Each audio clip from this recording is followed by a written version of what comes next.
Ignition sequence starts. 6, 5, 4, 3, 2, 1.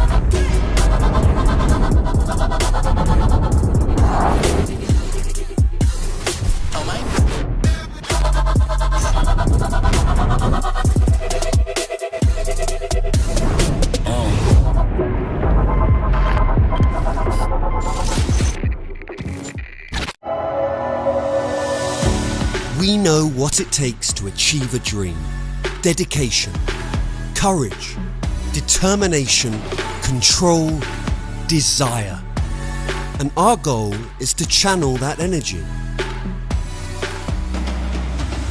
To champion the nation's best aquatic athletes, support the teams who support them, inspire anyone and everyone to feel the benefits of a love of water, and propel each sport onwards and upwards, or even downwards, by doing it the right way, sustainably, with integrity, with purpose. Because the thrill of seeing Great Britain being great at aquatic sport is something everyone can get excited about.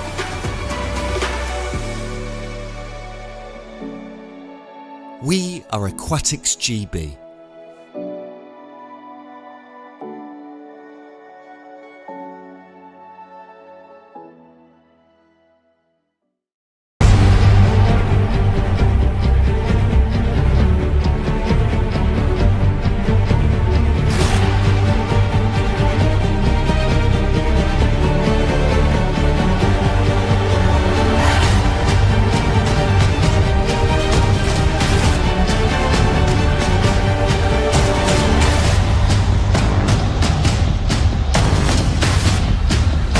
Hello, good morning and welcome to Sheffield, to the Ponds Forge International Sports Centre for the Aquatics GB Summer Championships.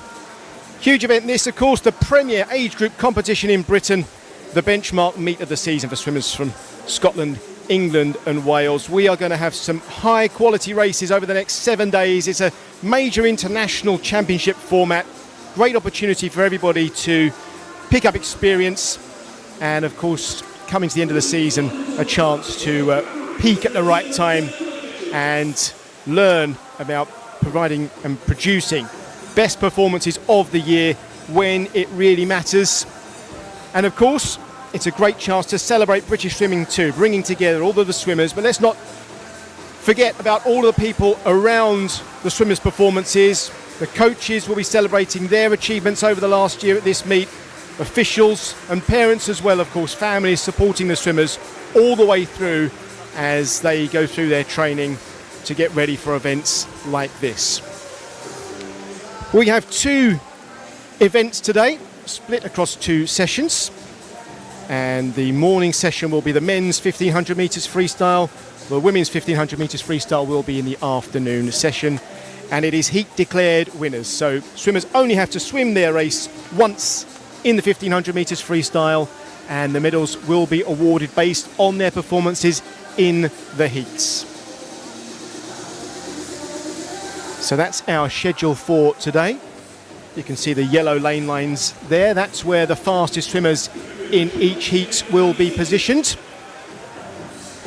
I'm sure you are familiar with the format, but in general, fastest swimmer in any given race will be in lane 4, and in lane 5 alongside them the second fastest. So that's where most of the competition will happen in most of the heats over the coming week. But as you'll see in this 1500 metres session, there are races within races. So we have 5 separate age groups competing. We'll have the 13s and 14-year-olds, the 15-year-olds competing in a separate event, the 16s on their own, the 17s on their own, and then 18s and over. So 5 gold medals. And in this session, we are going to see 90 male swimmers competing in the 1500 metres freestyle. We are almost set to get underway.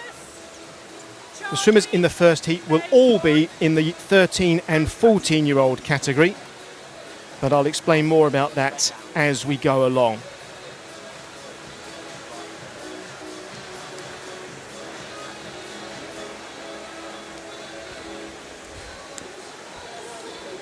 So we are just getting ready then for the first heat this morning of competition. And there are 9 heats in this men's 1500 metres freestyle to come. And the way it breaks down, there are 19 swimmers competing in the 13s and 14s age group. And we'll see 10 of those in heat 1. There are 18 swimmers from the 15-year-old category, 17 swimmers from the 16-year-olds, 20 from the 17-year-olds, and 15 for the 18s and over. So you can see every single swimmer's performed incredibly well to qualify for this event. And they'll have plenty of support in the stands as well as they compete this morning. Families, as always, a crucial part of our sport. Without their support, none of these swimmers would be able to achieve what they achieve.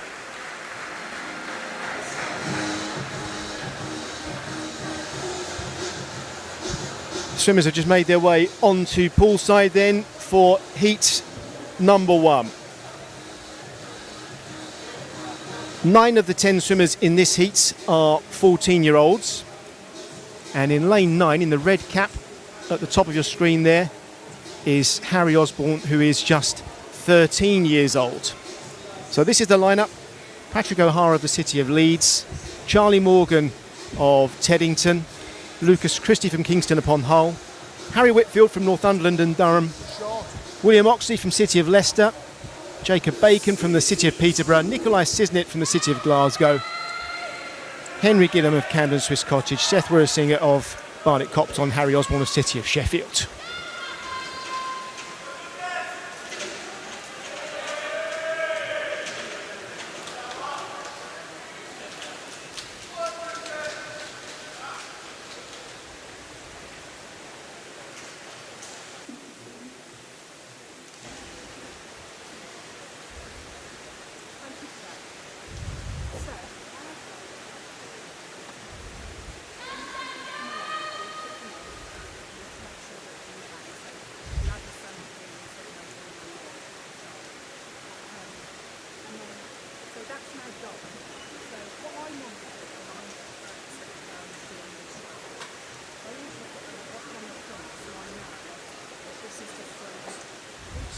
Makes more sense when you see the pouring getting those. So once that's gone, they cross that off and then that becomes the first step. So now we should have. Are you cash there? Are you cash there? But they know that we've got plenty of time. And then when it gets to 5 minutes, they'll go up and the next step.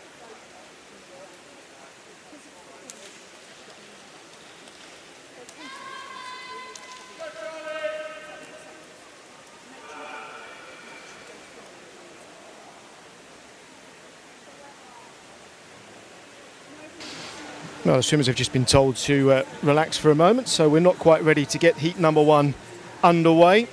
But I'll just go through some of the times in qualifying for you in this heat. The fastest swimmers here likely to swim this event in about 17 minutes 30 seconds. And we could have a pretty close race in the centre of the pool, judging by the performances over the season. In lane 4, William Oxley, he's the fastest.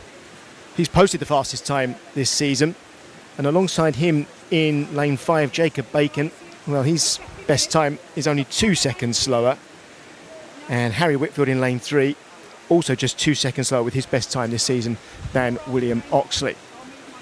So those three, according to their performances so far this season, might be out in front. But in the 1500 metres freestyle, we get huge PBs.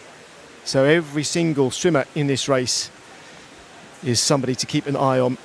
We could see a big leap forward for somebody. It certainly happens. So a big opportunity for all of these swimmers. And some people, you know, under pressure at the big events, that's when they really shine. And that's what The Speedo Aquatics GB Summer Championships are all about an opportunity to shine. We are just waiting for the officials to give us the all clear for the race to begin.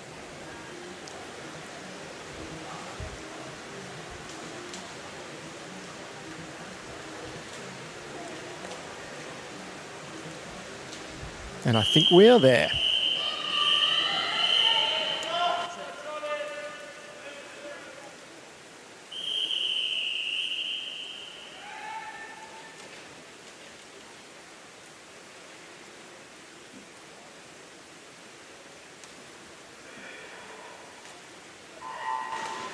So the Speedo Aquatics GB Summer Championships are underway.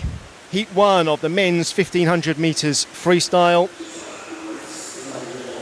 All of these swimmers in the 13 and 14-year-old category. And everybody off to a good, smooth start. So as you see, as they come up to the end of the first 50 metres, the turn judges showing the swimmers how many lengths of the pool they have left. 1500 metres of the 50-metre pool is 30 lengths of the pool, of course. So as we look down here, out in front in lane 0 is Patrick O'Hara of the City of Leeds, and in second place at the moment in lane 3, Harry Whitfield of Northumberland and Durham. And as they come up to their second turn, third over is William Oxley of the City of Leicester. And then just behind William, we have Jacob Bacon in lane 5. And in the blue cap, Nikolai Cisnet of the City of Glasgow. And all of these swimmers now just starting to establish their rhythm as they come up to the 150 metre point in the race. And once again, it's Patrick O'Hara who turns first. At the bottom of your screen in the yellow cap for City of Leeds. Patrick's fastest time this year, 17 minutes and 48 seconds.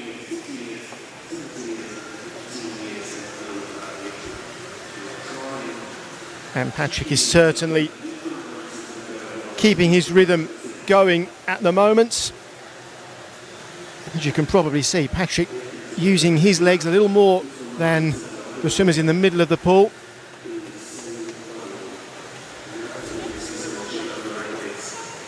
Coming through there in about 2 minutes and 11 seconds for Patrick. Patrick's time didn't show up there on our splits. Maybe a problem with the timings there, but I'll keep you up to date with how things are going.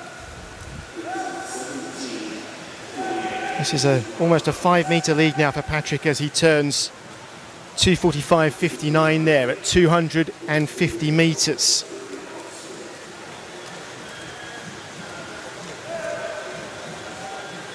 In the middle of the pool, in second place at the moment, William Oxley.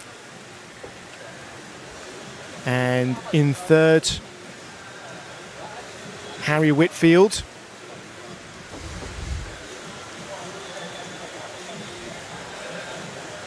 Patrick O'Hara coming up to 300 metres then. 3:20. I'm slightly worried that we won't get the times for Patrick as he turns at the 100 metre mark, so I'll keep you up to date with those. And the four swimmers in the middle. In second place at the moment, William Oxley. And even he is now starting to accelerate, going to his feet and closing the gap. 3:55 then for Patrick O'Hara at 350 metres. William Oxley 2 seconds behind, and Nikolai Cisnet in third place. These three emerging as the outstanding three in this, the first heat, but everybody, every swimmer performing well. There really isn't much between any of the 10 swimmers in the pool right now. Patrick O'Hara turning there in 4:31. I made that. And you can see in the middle of the pool, William Oxley, when he breathes to his right, he is keeping an eye on Patrick O'Hara. I think William Oxley's always breathing to his left, except when he comes out of the turn, when he looks to his right just to see where he is in relation to Patrick O'Hara. So O'Hara coming into the turn first, and you can see that gap is closing. 1.5 seconds between them. And now William Oxley, breathing to his left, can see Patrick O'Hara. And just look in third place there, in lane 3. Sorry, in lane 6, I should say. Nikolai Siznet. Very smooth, long stroke. He's probably doing 5 strokes fewer than the rest for every 50 metres. 5:42 at the turn there for Patrick O'Hara. 2 seconds or so ahead. So maybe a slight acceleration there from Patrick in lane 0.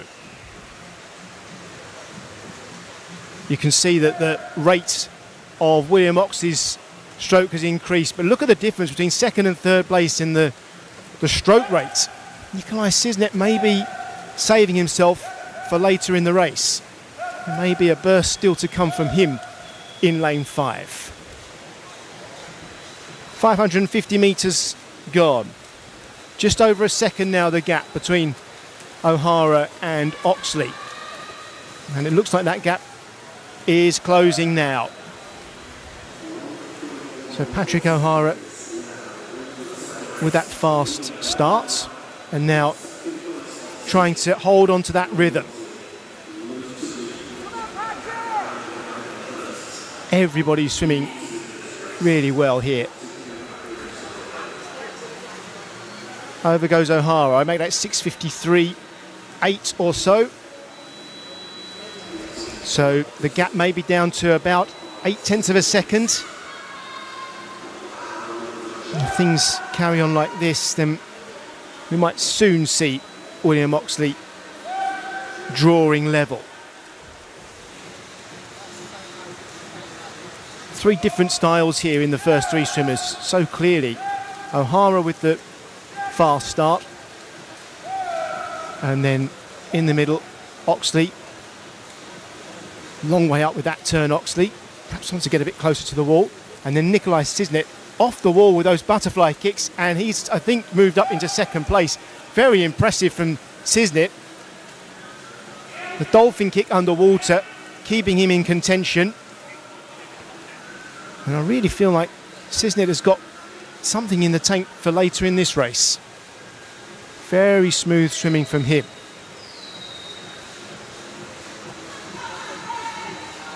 Should also mention, up at the top of your screen in the red cap, Harry Osborne, City of Sheffield, a 13-year-old.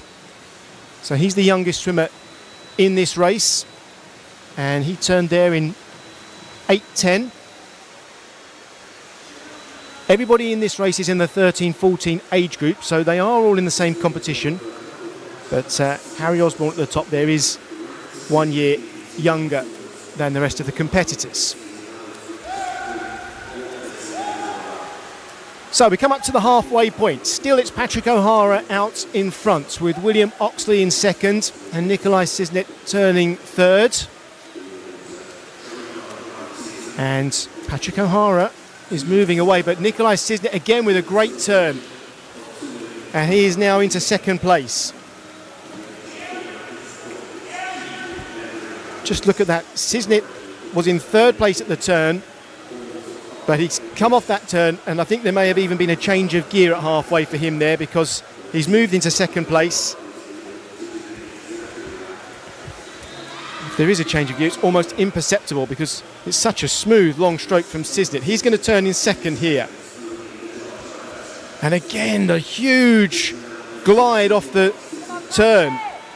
He's getting 10 metres off every turn, and he's gone into first place now. Nikolai Cisnett, well, he slipped back to second, but the turns are making the difference for him. So once they're into the swim, O'Hara is moving faster, but off the turns, Cisnett, with that 10 metres off the wall, is catching things up. Watch here, a gap at the turn of 1.5 seconds, but look, Cisnett off the wall moves into the first place. Great turns. You can only do that with practice. So I'm sure Jamie McKinley, City of Glasgow coach, has been working with Nikolai on that regularly. Almost neck and neck then as they come to the turn. O'Hara again on the swim, moves away, but we know Cisnett off the turn will go into first place again. Once again, there we see it, Cisnett off the turn, into first, and then over the 40 metres of swimming or so, Patrick O'Hara is faster. But when you watch the way Cisnett is swimming, he is certainly holding plenty in reserve. O'Hara first to turn again. Let's have a look at the gap. 0.7 of a second, and then you see Cisnett off the turn goes out in front. So we're coming up to the 1,000 metre mark. 2/3 of the race will have been swum at this turn. And we saw Cisnett change his pace off the 1,500 metre turn. Is this another marker for him? Let's see, O'Hara turning in 11:36.7, something like that. 1 second ahead at the turn. And then Cisnett off the turn goes in front. 500 metres left then of this 1,500 metres freestyle. Heat 1, all of these swimmers in the 13 and 14-year-old category.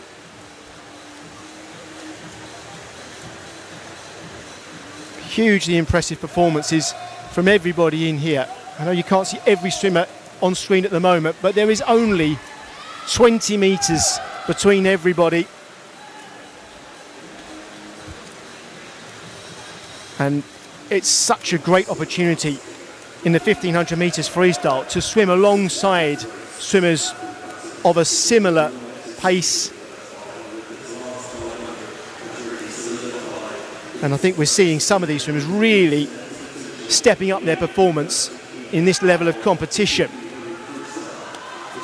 Cisnett now is just about an arm's length ahead, I would say, as they come into the turn, but O'Hara accelerates once more. Oh, they turn together. 12:47.6. And again, the turn propels Cisnett in front. I think there's real maturity here from Nikolai Cisnett. He is not fazed by the fact that he pushes off the turn and moves into first place and then slips back to second over the next 40 minutes of swimming. He's absolutely comfortable with that. So I think that shows a real understanding of race tactics. Turning together again, 7/100ths of a second between them there. But far more than that as they pass the flags.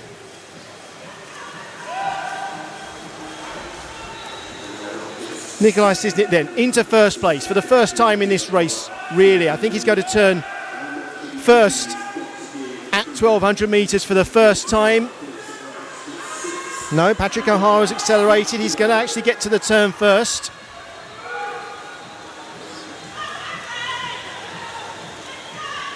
O'Hara over in, 13:59.3, 13:59.4, something like that. Cisnett out in front, and that was a huge turn from Cisnett. He's got a body length now. on Patrick O'Hara.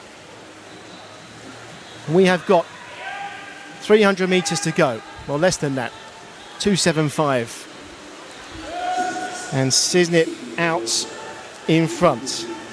He still hasn't turned first at any point in the race, but he certainly will this time. 14:34. A 1 second advantage, and still off the wall, getting a good 8 metres underwater. And what a difference that is making. Nikolai Cisnet holding on to his speed. Now, the fastest time he has posted this year is 17 minutes 43.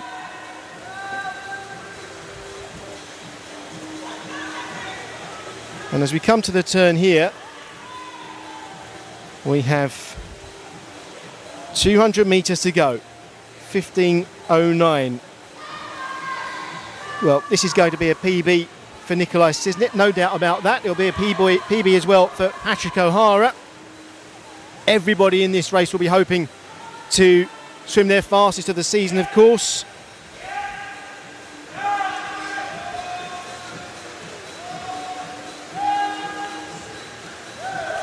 Cisnet out in front then, and the gap increasing with every turn. 150 metres to go. Huge turn again. Still 8-9 metres underwater. It's making all the difference. A second and a half between them now, the first two.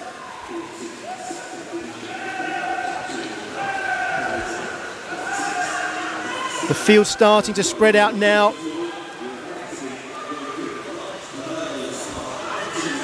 About 30 metres between first and 10th in this race, but every single swimmer swimming well.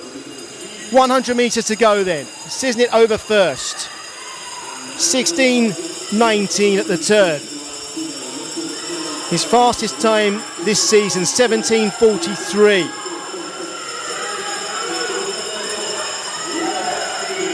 Still no real perceptible change in Cisnet's rate, maybe just slightly speeding up now. Patrick O'Hara, he's been going at that pace all the way through. They'll be really feeling it now at the final turn. 16:53 for Cisnet, 16:55 for O'Hara.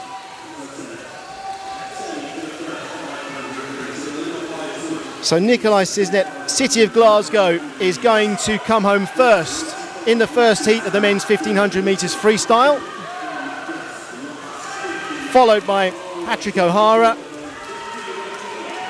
Great swims from both of these, and O'Hara's coming back hard. It might still be a close finish. Patrick O'Hara really accelerating in. Cisnet comes forward as well. 17:25 for Nikolai Cisnet. He finishes in first place in that heat. O'Hara in second. Third place Henry Gillam. Fourth Lucas Christie. Jacob Bacon in fifth. Charlie Morgan in sixth place. William Oxley in seventh. Harry Whitfield eighth. Harry Osborne, the 13-year-old, 17:41 for him. And Sedwar Azinga, 17 minutes and 52 seconds. Great swims, one and all.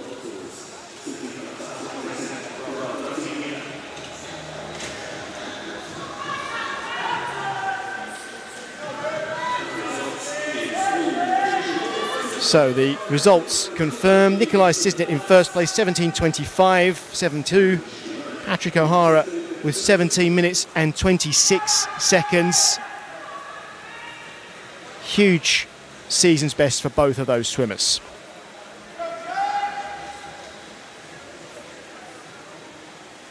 On to heat two then.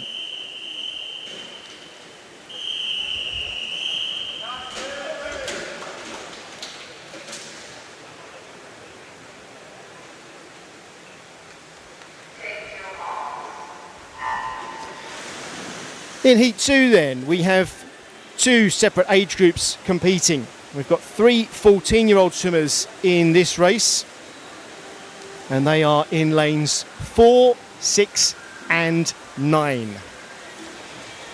Everybody else in this race is in the 15-year-old category.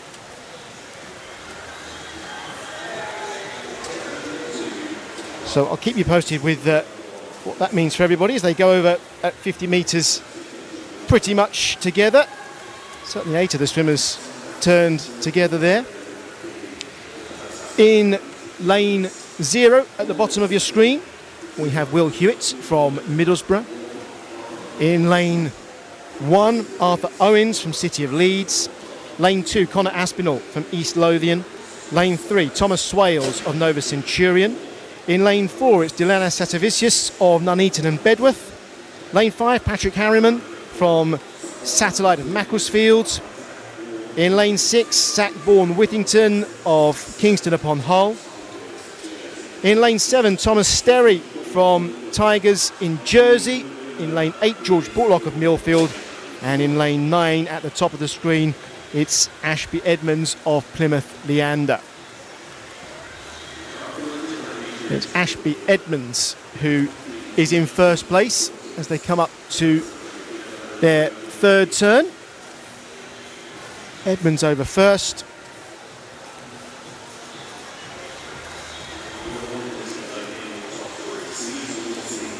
And in lane 3, alongside Edmonds out in front, and now in fact in front, is Thomas Swales of Nova Centurion. Very similar styles for the 10 swimmers in this race. We're not seeing the long stroke that we saw in the first heat at the moment anyway. Swales over first at 200 metres in 2:07. And not only is Swales into his rhythm, it looks like he's actually really settling into the race and getting stronger at the moment. Breathing to his right and really feeling the water with every stroke. Long strokes, but at a good rate. Swales leading them by just over 2 seconds from Edmonds.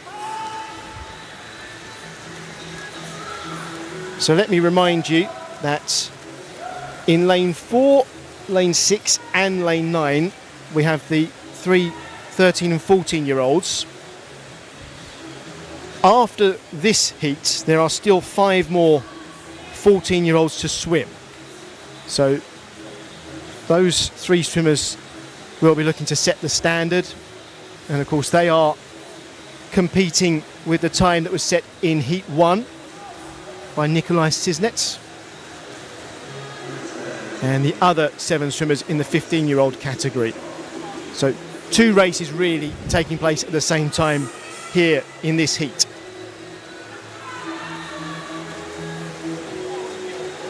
Swales in front. Ashby Edmonds at the top of your screen has slipped back.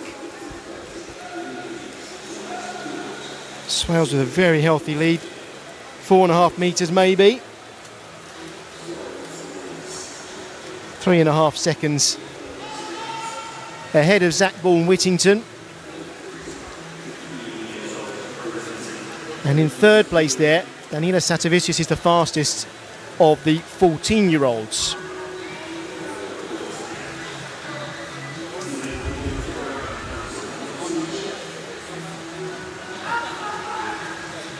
Coming up to 400 metres then. Swales to turn in first place. 4:20. 4:24, 4:25 for Bourne-Whittington and Satavicius. And those 2 14-year-olds in second and third places.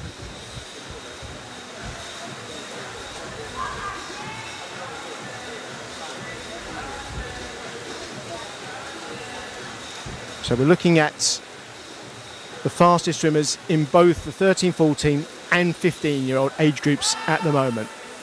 Swales the fastest 15-year-old so far, and Satavicius and Bourne-Whittington pushing each other in the 13, 14 category.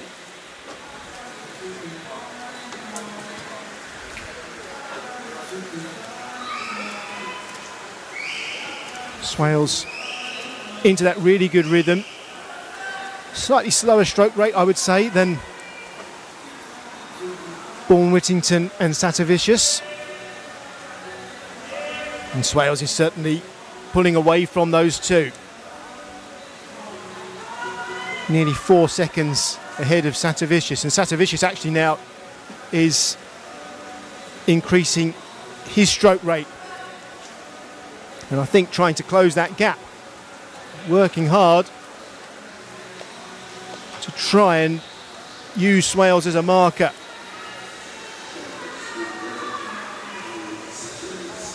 A gap appearing then between Satavicius in second place and Bourne Whittington in third. Swales turns first again. 6:02.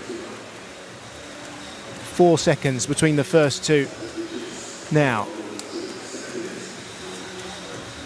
let's not forget everybody else competing here. In fourth place there, Connor Aspinall. Ashby Edmonds in fifth. Tom Sterry there in sixth place.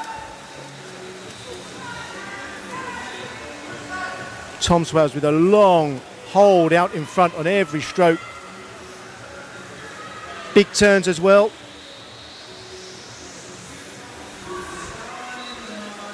Certainly the dolphin kick off the turn is coming from Tom Swales.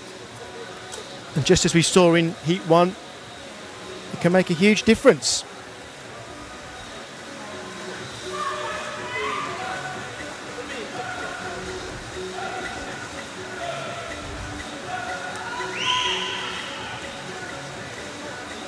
Swales swimming a 34-second 50 there. And he was only 3/100ths of a second faster than Dilanas Satavicius there. So the first two are swimming at very similar paces, so the gap between them isn't widening at the moment. These first two are the only two now swimming sub 35 seconds for each 50. That's 34.06 for Tom Swales at that turn. And Dilanas Satavicius is actually closing the gap. He swam that one in under 34 seconds. That was a 33.67 50 for Satavicius. So maybe that gap is closing.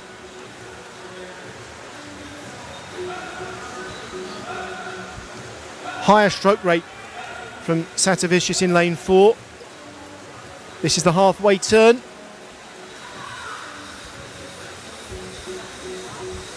Swales is picking up the pace as well. He went under 34 seconds for that 50. And he was actually a bit quicker than Satavicius that time around. The gap between them remains a pretty steady 4 seconds. Still a long way to go. Still time for tactics to kick in.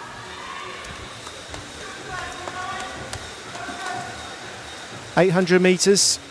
Swales turning first there. Both swimming low 34 seconds for their 50s, these leading two. And Tom Swales on each 50 is just a few hundredths of a second faster.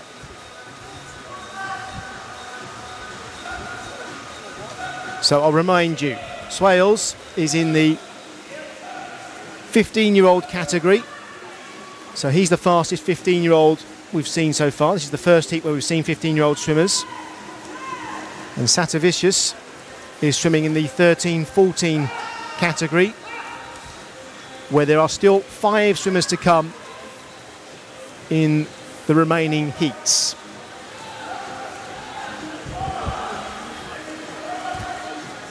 Tom Swales, fastest time this season, 17 minutes 17 seconds.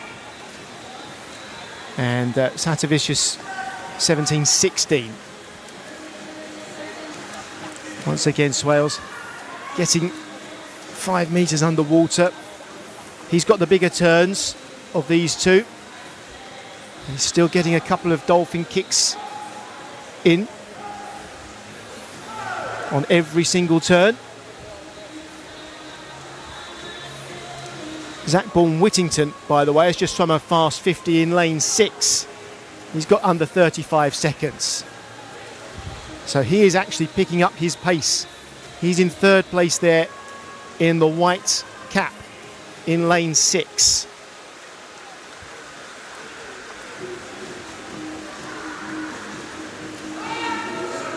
At the moment, Satavicius and Swales are still about 4 seconds apart. And it's been like that for a few hundred metres now.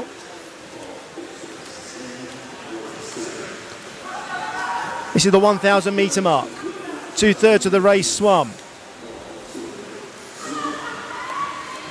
Both swimmers swimming metronomically under 35 seconds.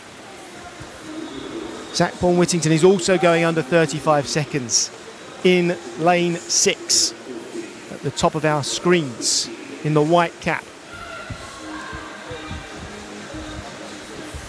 All 3 of these swimmers really performing well when it matters in July. Great experience for them. They'll have tapered to get ready for this,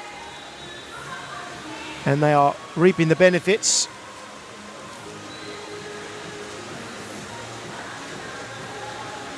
Satavicius was the faster on that last 50.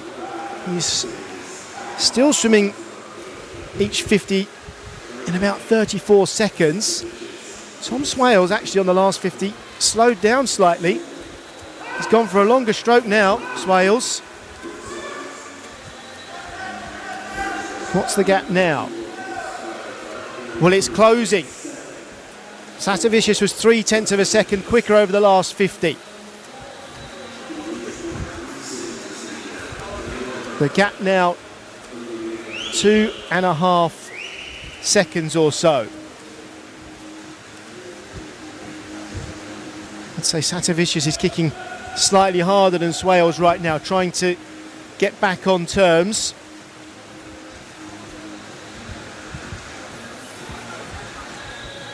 $12.52 at the turn for Swales. And Satavicius is quicker again, almost half a second quicker. This gap is closing. Satavicius is using Swales as a really good marker, a pacemaker. And it's drawing a really good performance out from him. Swales going with that long stroke, turning quite a long way from the wall, I would say. An extra stroke from Satavicius at the turn, and it was 0.3 of a second quicker there for Satavicius. So this gap really is closing. There will be 250 metres left at this turn. 5 more lengths of the 50-metre pool. And if the gap keeps closing the way it is at the moment, we're going to be in for a really exciting final 100 metres. Swales got a bit closer to the wall for that turn. 1.5 seconds between them. And Satavicius was 0.2 of a second quicker over the last 50. We're certainly seeing a contrast in styles now. The quick stroke rate from Satavicius and the long, calm strokes from Swales, really gliding through every stroke. Again, Swales getting a bit close to the wall. He had a sneaky breath there as he went into the turn. His coach probably telling him not to do that. Probably a sign of the tiredness creeping in now. 150 to go at this turn. And the gap is being eroded. It's been a great race for these two, and they've still got 3 lengths of the pool to go. What will the gap be at this turn then? Another late breath from Satavicius this time at the turn. You know when you see that just how hard the swimmers are working, trying to get as much oxygen into the lungs as they can. They're really feeling it, and even though they're feeling it, they're still swimming really, really well. Satavicius will be feeling so good right now, feeling that the gap is closing with every stroke and with every 50 metres. 100 to go then, they turn together. These two, remember, in separate age groups. Swales is a 15-year-old, Satavicius is a 14-year-old. And they are pushing each other. The fastest time of the year for Swales was 17 minutes and 17 seconds. The fastest for Satavicius, 17:16. They are both going to smash those times. Regardless of who wins, this is a great swim for both swimmers. Final turn and the final push. Can Swales hold on, or can Satavicius dig deep and find the energy? I think Swales is going to hold on. He's looking pretty smooth. He's gone to the legs. He's got more in the feet there than Satavicius, but a great swim for both of these swimmers. Really, really well swum.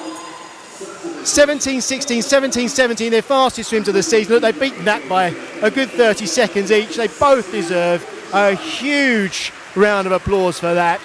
It was a great race, and it was a great performance from both of them. Zach Vaughan-Whittington's going to come in third place in lane 6. His fastest of the season was 17:17. He's beaten that by 10 seconds. So well done to him as well. Really good swims. Vaughan-Whittington, remember, is in the 13-14 category, so competing with Satavicius. Connor Aspinall in 4th, Ashby Edmonds in 5th. Well done to all of them. Tom Sterry with 17 minutes 25. George Portlock going to come in 7th. Patrick Harriman then just ahead of Arthur Owens as they come into the wall. Harriman with 17:44, Owens 17:45, and Will Hewitt from Middlesbrough 17:54 or so from Will Hewitt.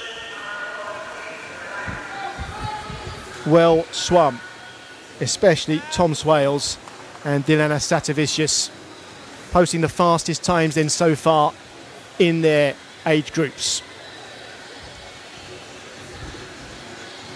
Confirmation of the results. Tom Swales, the 15-year-old, in 16:48. Dilana Satavicius of Nuneaton and Bedworth, the fastest 14-year-old so far in 16:50.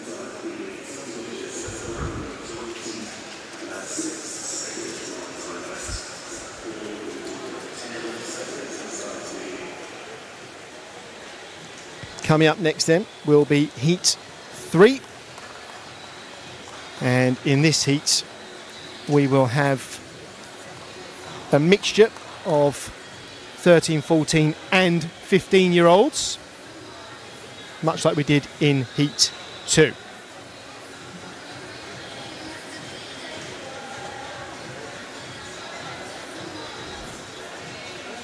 Here we go then with Heat 3. Starting from the bottom of the pool in lane 0, Ernest Darking, Edward Evans, Caden Frampton, Oscar Gavel, Joseph Storr, Lucas Bryant, Jack Hurry, Samuel Green, Matthew Sawyers and Finn Adams.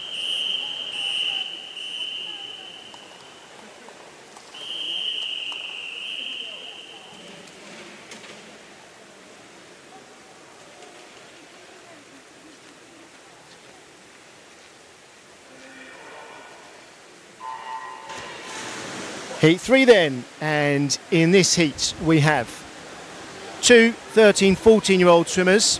They are in lane 2, Caden Frampton, and in lane 7, Samuel Green, and the rest of these swimmers are 15-year-olds. We've had two really good heats so far, and let's see what these swimmers can produce. We've seen some great performances, contrasting styles, and hopefully it's really inspirational for everybody to see the standards that are being set. Out in front then at the moment in lane 4 is Joseph Storr from City of Coventry. In second place in lane 5 is Lucas Bryant from Maidenhead. And those two are going to go over in first place at the 100 metre turn.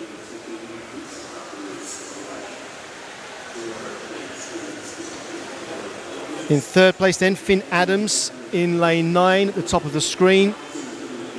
And in fourth there at the turn in lane 3, Oscar Gavel of Rotherham Metro.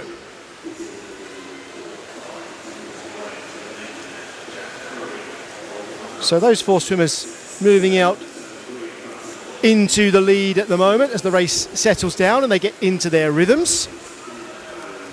It looks like 5th place at the turn will be in lane 1, Edward Evans from Beckenham. Followed over there by Caden Frampton from Millfield in lane 2. So I'll just remind you, in lane 2, Caden Frampton is 14 years old, and in lane 7, Samuel Green, 3 from the top in the yellow cap, is also 14 years old. So they're swimming in the 13-14 category. But really good for everybody to get to swim against swimmers who are capable of very similar times. And we've seen how that can draw incredible performances. Bryant and Gavel, the leading 2. Joseph Storr of City of Coventry seemed to have a bit of a problem with that last turn. We'll just keep an eye on his turns. Hopefully that was a one-off. Didn't really seem to get a lot of power off the wall. And in third place at the turn will be Edward Evans. Bryant out in front. 2:42 at the 2:50 mark. Gavel in third. But only 5 seconds separating all 10 swimmers after 5 lengths of the pool. So really good pace from everybody at this stage of the race.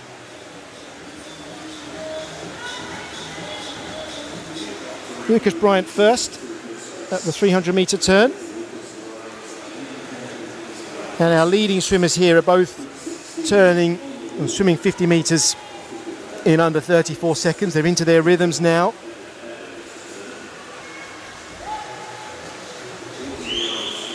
A particularly long stroke for Lucas Bryant in lane 5.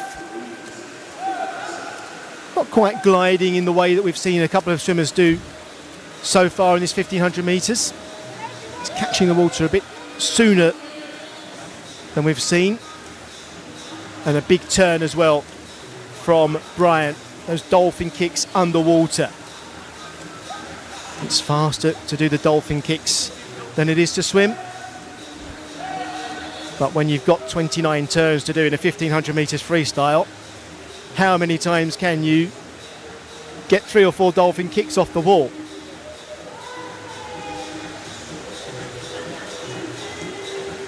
The 400 metre turn, Bryant over first. Frampton second, Gavel third.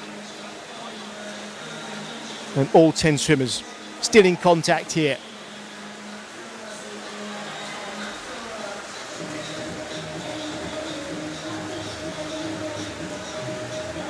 Just watching everybody further down the field there in the middle. City of Coventry in the white hat. That is Joseph Storr, who was right up with everybody until the turn at, I think, 200 metres. Joseph Storr had the fastest time of the year among the swimmers in this heat. He's still swimming pretty well, but these 5 ahead of him are really swimming well. 1/3 of the way through this 1500 metres freestyle then. This will be the 500 metre turn.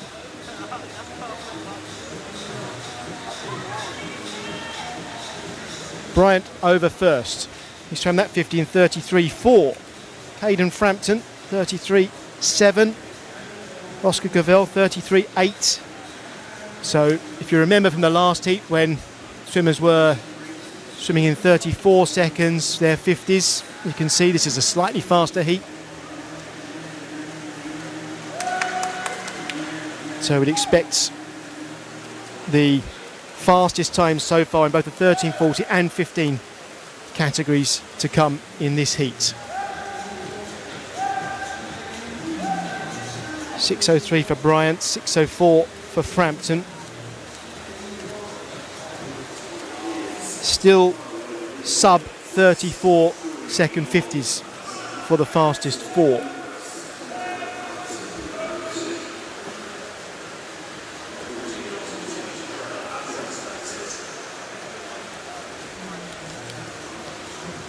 Bryant then coming in to the 600 metre turn.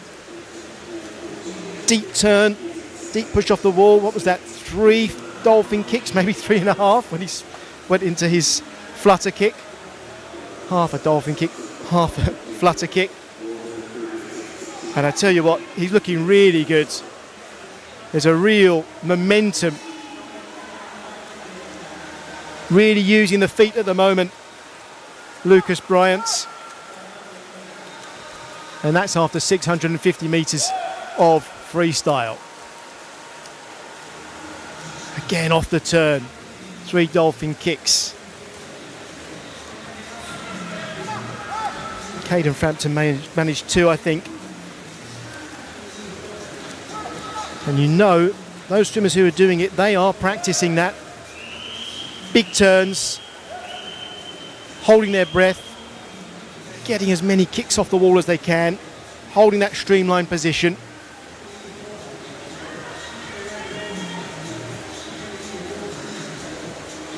.700 metres swum, 7:43 for Bryant, 7:43.9 for Frampton. Remember, Frampton is in the 13-14 category. So although they're racing together, they are swimming in different age groups. And once again, we're seeing swimmers driving each other along, able to use each other as pacemakers. It makes a big difference. That's the halfway point. 8 minutes 16 for Bryant, 8:17 for Frampton. Bryant's fastest time, 17:09 this year. And for Frampton, 17:10. Hopefully, we're going to see 2 big PBs for these 2 swimmers out in front.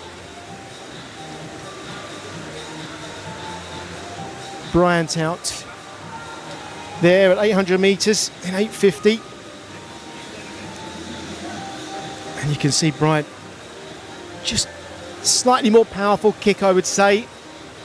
There's not much between them, but the power is there in Bryant's kick, slightly more so than in Frampton's. So coupled with the huge turns and the dolphin kicks off the wall, that's probably what's making the difference.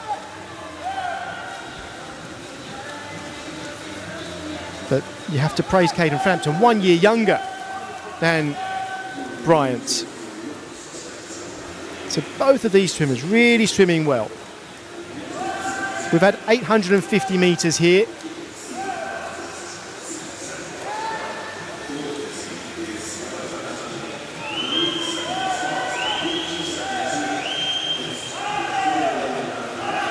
Let's have a look at the 50 metre splits and just check in on how fast these 2 are swimming. That was a 33.95 for Lucas Bryant. Caden Frampton, 33.64. So he was actually 0.3 of a second faster over the last 50. You can probably see, actually, Frampton's building a little bit more momentum now. Looking smooth, driving those hands forward on every stroke. And that also means he's pulling that little bit harder at the end of every stroke. So the gap is closing Caden Frampton under 33 seconds for that 50. He's putting his foot on the pedal here, Caden Frampton, in the green cap. Caden Frampton of Millfield. We are coming up to the 2/3 mark in this 1500 metres freestyle. This is heat 3 if you're just joining us. We've seen some really good swims so far in the first 2 heats. Lucas Bryant turns first at 1,000 metres. Caden Frampton is second. Lucas Bryant swimming fast over that last 50. This is Caden Frampton. Look at that, breathing to his right, looking smooth. He's really picked up his pace over the last 100, 150 metres. He's 14 years old, and that technique really good. Now watch them over the turn here. Watch what they can do off the wall. Big turn from Bryant. 1, 2, 3 dolphin kicks. Not quite as much for Frampton, but he's a year younger. And these two are swimming really well, pulling each other along, pulling and pushing. One thing I do know for sure, in the water, they won't be thinking they're helping each other right now. They are both thinking, I really, really want to touch the wall first.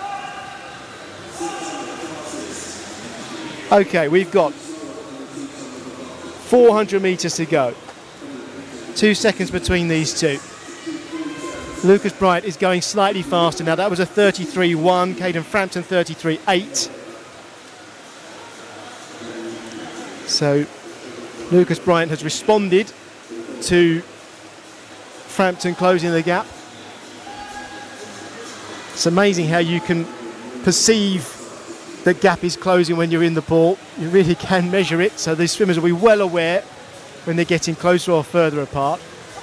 Just a first sign of that turn, I think that Lucas Bryant is feeling a little bit tired. Didn't quite get the same number of dolphin kicks off the wall, but we're at the real business end now. Just over 300 metres to go. I'll remind you that the fastest time set by these two this season, Lucas Bryant, who will turn first, his fastest time this year was 17.09, and Caden Frampton 17.10. With 300 metres to go, they will both comfortably swim faster than that. So this is a real step forward for both of these swimmers, and they're doing it at the right time.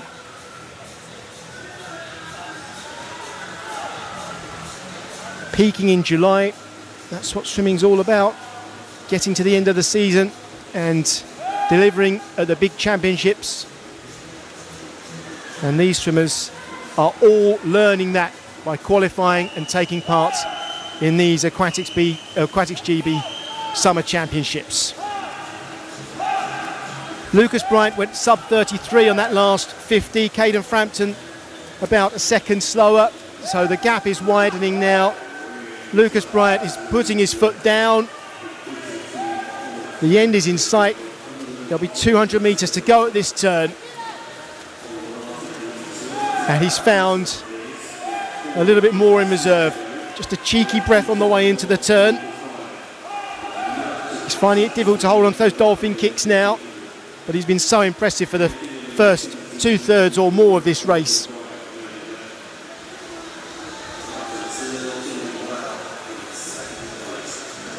So Bryant and Frampton out in front. Let's think about everybody else in this race as well. Gravel in lane 3, turning third.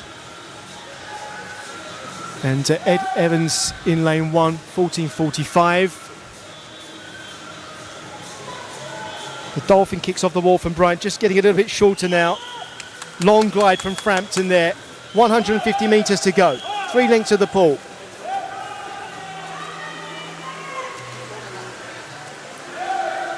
Huge distance per stroke here from Bryant. He's going to be feeling really good as he hears that bell. 100 metres to go. His stroke is still there. That was 31.94 from Lucas Bryant for the last 50. So he is now really accelerating. He's swimming faster now than he has since the first 100 metres of the race. So he does have something in reserve. He's really accelerated away. And he's coming into his final turn now. Oscar Gavell turning there in lane 3, but he is 100 metres behind. And Lucas Bryant will be saying to himself, I want to get past him before I reach the wall. That will be a marker for him. Frampton turning in second. But it's Lucas Bryant out in front, in the yellow lanes, in lane 5. He's going to finish in first place. His fastest time this season, remember, 17.09. He is going to smash that. He's going to lap Gavell as well, which would have been his target as he hit that last wall. And from 17.09, he gets down to 16.31. So a really good performance. Remember, Caden Frampton's fastest time this season was 17.10. Look at that, 16.42. Huge performance from Caden Frampton, our fastest 14-year-old so far. Just a little faster than Salavicius in the previous heat. Third place then, Oscar Gavell. And Ed Evans fourth. Ernest Darkin in fifth place, 17.02. All of these swimmers faster than they have been this season. Jack Hurry comes in next, 17.21. Good swim for him. And Samuel Green from Bassett Law will come in lane 7.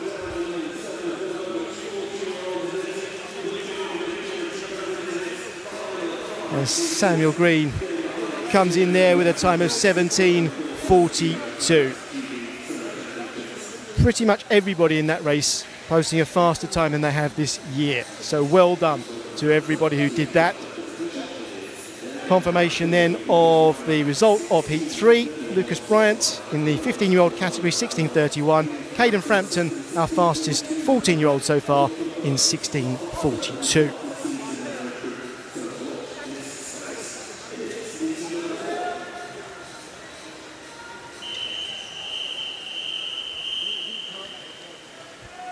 On to Heat 4.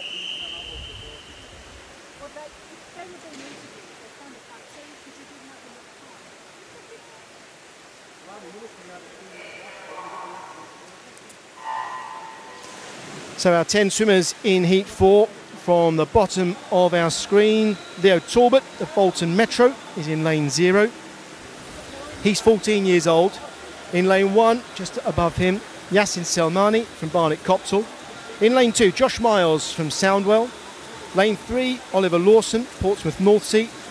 Lane 4 is Oscar Bellinger from Plymouth Leander. Lane 5, Jonathan Thring from Seagulls. Lane 6, Patrick Neal, City of Leeds. Lane 7 is Hugh Mason Williams, City of Birmingham. Lane 8 is William Wilson, City of Leeds. And in lane 9 at the top of the screen is Jai Didi from Northumberland and Durham. And we've actually got swimmers here competing across 3 different age groups. We have 2 14-year-olds, that's Leo Talbot at the bottom of the screen from Bolton Metro, and William Wilson in lane 8. Wilson is in the yellow cap, turning just now. We have 16-year-olds as well. They are in lane 1, Selmani, lane 2, Miles, lane 3, Lawson, lane 4, Bellinger, lane 6, Neal, lane 7, Mason Williams, and lane 9, Diddy.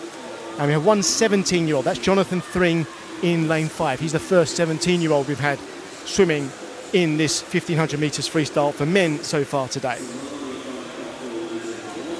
It's Thring, the 17-year-old, who is first to turn at 150 metres. 33 seconds per 50 at the moment for him. And Thring settling into his rhythm. And alongside him Out in front in the white cap in lane 7 is Hugh Mason Williams, 16 years of age, or in the 16-year-old category anyway. Thring just slightly ahead.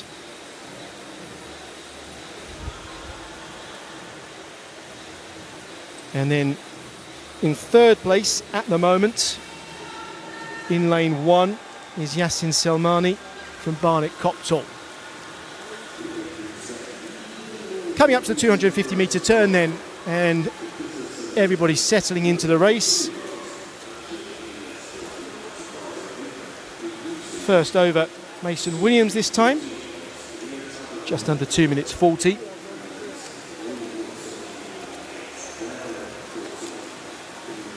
And these two moving away from the rest of the field.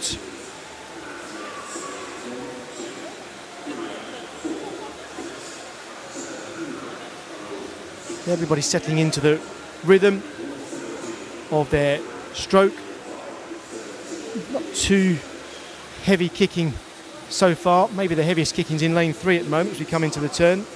And at that turn in lane 3 is Oliver Lawson, Portsmouth North Sea, 33.4 for him for that last 50.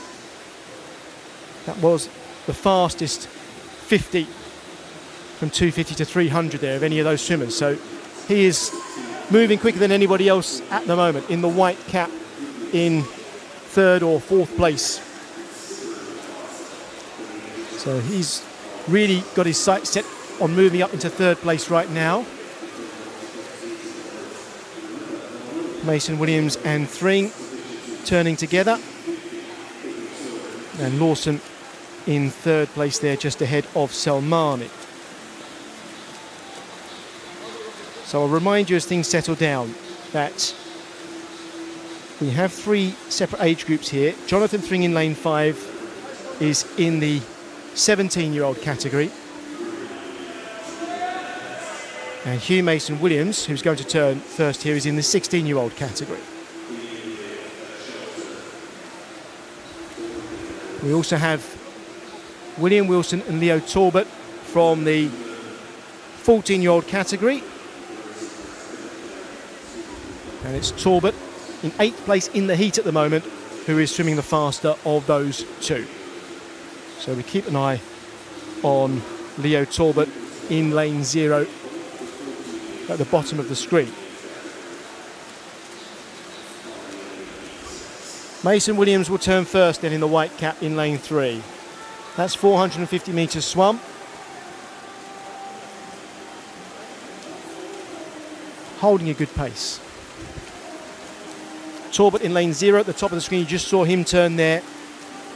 He's 5 seconds ahead of Wilson.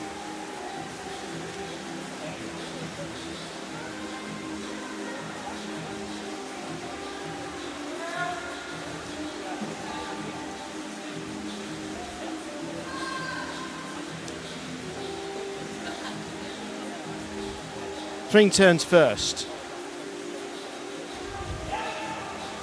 7/10 of a second, 3/4 of a second between the first two here. And Mason Williams, you can just see a little bit of extra splash at certain points in his kick, certain points in the stroke cycle. He's being very efficient with that, kicking hard just at the moment when his body is sinking in the water. And that's keeping him ahead of Thring at the moment.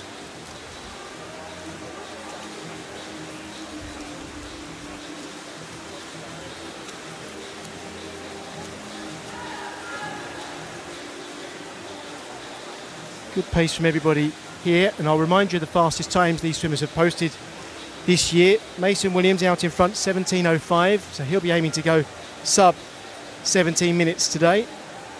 Looking very smooth.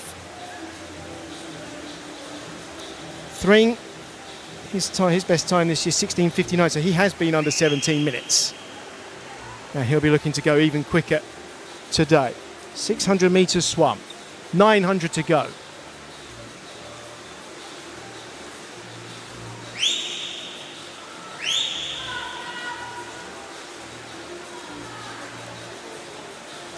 Oliver Lawson in lane 3, in 3rd place at the moment, and in 4th is Yasin Selmani.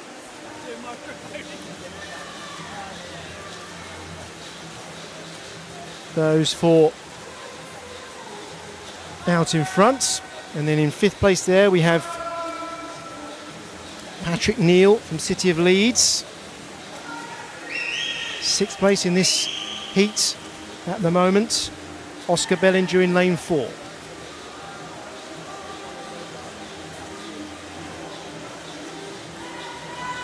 Hugh Mason-Williams, City of Birmingham. Only managing 1 dolphin kick there, but he got a huge push off the wall, taking him past the 5-metre flags. Long gliding stroke now from Mason-Williams, really settling into the race. And he'll be feeling great out in front, feeling like he's got this heat under control.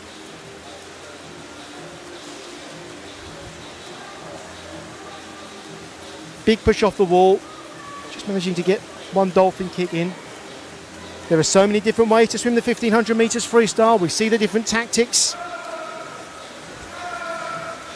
At the moment, Mason-Williams is turning in about 33 seconds, 50 metres.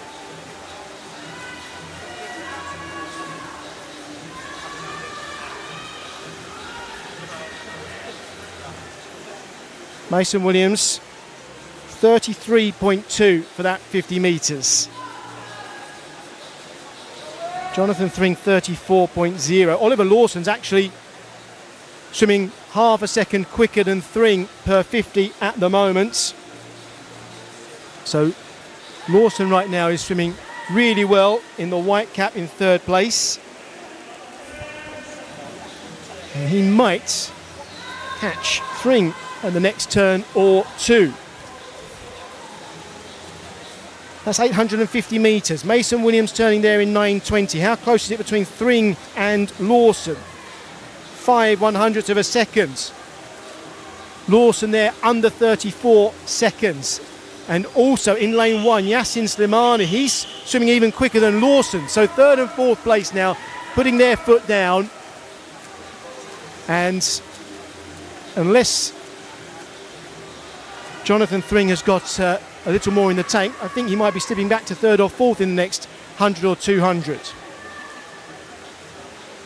Mason-Williams swimming 33.5 there for 50 metres. Slimani is swimming almost the same pace. So right now the fastest 2 in the pool, Hugh Williams out in front, and at the bottom of your screen there, Yasin Selmani. There's not much in it, but those 2 at the moment are the ones with the momentum. 11 lengths of the pool to go. The 950 metre mark there. And Thring has slipped back to 3rd place now behind Lawson. So Thring starting to tire, or maybe he's holding back for a kick a little bit later in the race. Right now, it's Lawson and Selmani who are working really hard, the 2 swimmers at the bottom of the screen here.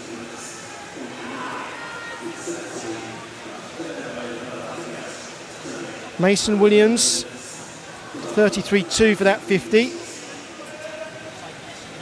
33.4 for Lawson, 33.5 for Selmani. So Mason-Williams is the fastest in the pool at the moment. So his advantage over everybody else is widening. And good performances as well further down the field. You can't see them all. But in this particular heat, swimmers are aiming to swim around the 17-minute mark. That's the best time they have swum this year. That's the benchmark they are all trying to beat, the marker they're all trying to beat. We've seen some fast swims so far.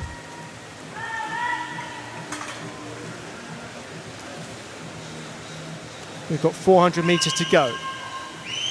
Mason Williams is looking good. Almost doing catch up here. Almost allowing his two hands to touch on every stroke. Look how the arms stay out in front and glide much more than anybody else at the moment in the pool. That's what you practice when the coach asks you to do the catch-up drill.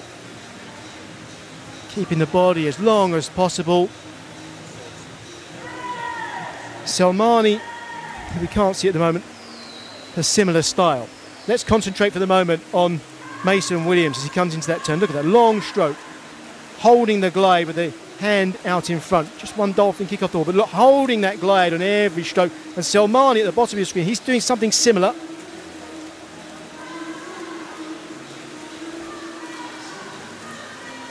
Meanwhile, Lawson in lane 3, he's whirring those arms around a little quicker. Mason Williams gliding his way through. Even though it looks easy, he is working so hard. He will be really feeling it. He's using those legs, he's being efficient, he's kicking just at the point in the stroke when his body is slowing down. And he has 300 metres still to swim. Everybody turning there at 1,200 metres. We're looking at 33-second 50s for most of these swimmers. And this heat might not be as fast as the last, judging by the 50-metre splits.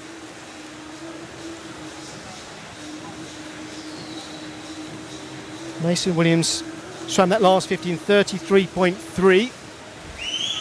Lawson will turn in second place. 34.1 for him for the last 50. And Yasin Selmani just under 34 seconds. Mason Williams, look at that flutter kick, just a splash just when he puts the effort in with the kick. A couple of smoother kicks and then 4 really hard ones. 200 metres to go. 14 minutes 20. He's certainly going to swim under 17 minutes. Lawson turning in second, a tired looking turn. 14.29. Nobody in this race looking quite as smooth as Mason Williams right now. Everybody else is fighting to hold on to their style, their form, their technique.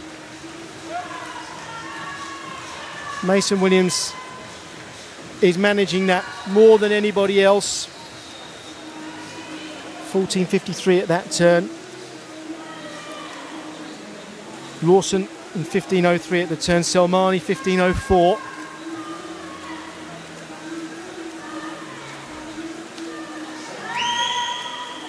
It's difficult for Mason Williams with nobody to measure himself against in this race being out in front.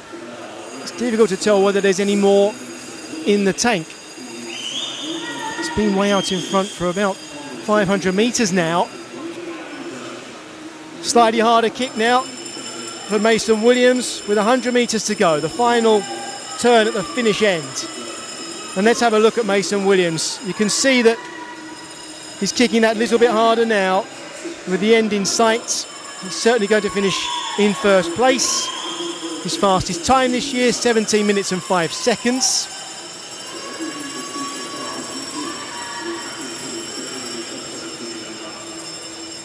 And he's going to finish, he's going to be about 30 seconds quicker than that. We're looking more at 16.30 for him, 16.35. Lawson in second, Selmani in third. Mason Williams then, he'll be coming home in first place in this heat.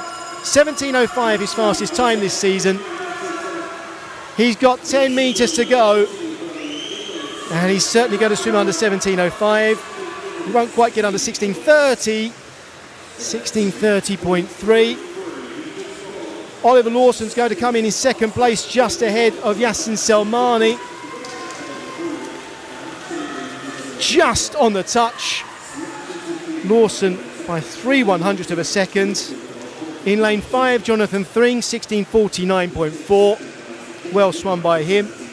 Oscar Bellinger, Plymouth Leander, coming next in 5th.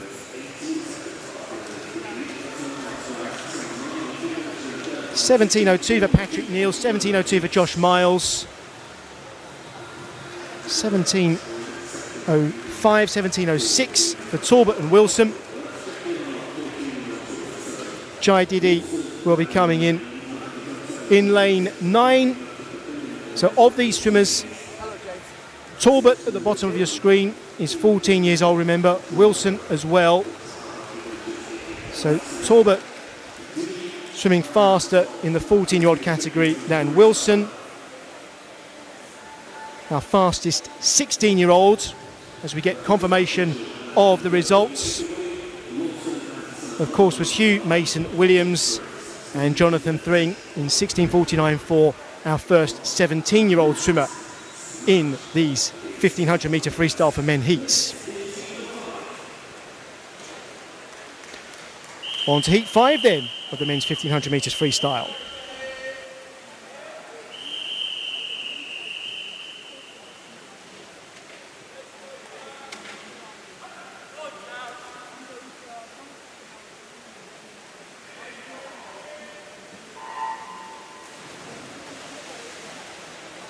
In heat 5 then we have two 15-year-old swimmers, and they are swimming in lanes 2 and 8. I'll give you details of those in a moment.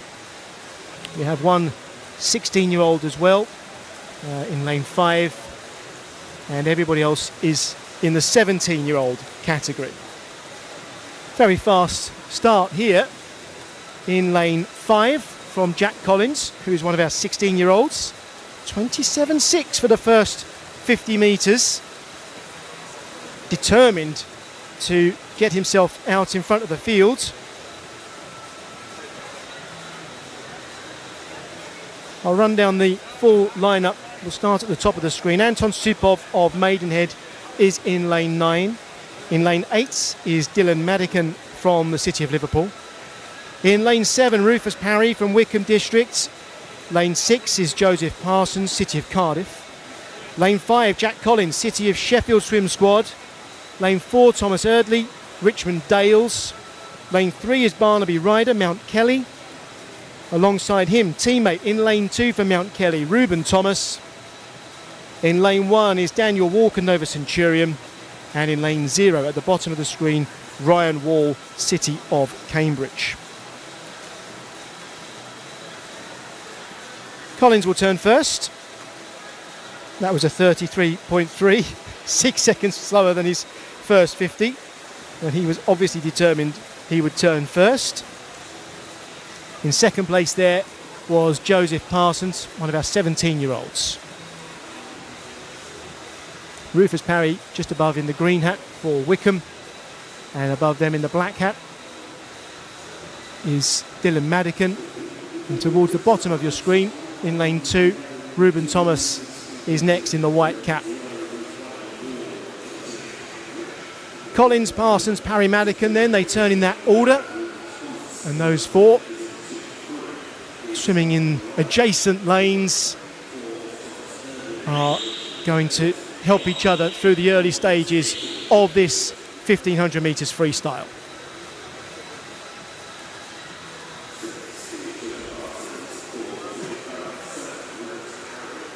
Coming up to the 250 metre mark.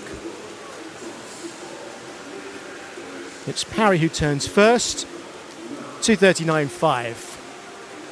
But really, not much to choose between those four swimmers at the moment, keeping in contact with one another. In this heat, swimmers' fastest times this season range from 16:48 for Tom Erdley in lane 5 to 16:56 or so.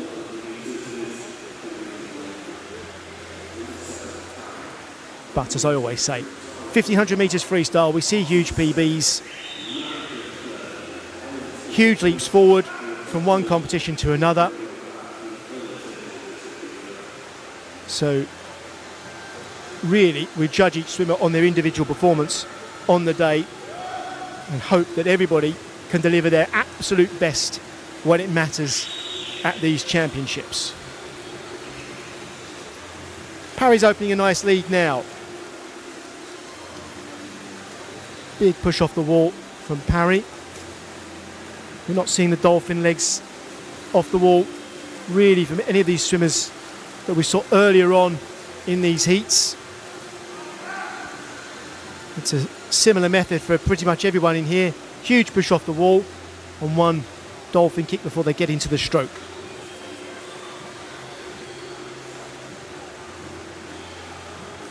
Parry to turn then at 400 metres in 4:17.5.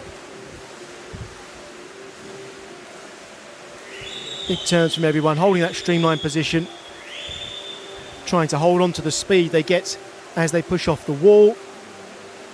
These swimmers are posting 33 seconds per 50 or thereabouts at the moment. Certainly the 4 swimmers at the front of the field.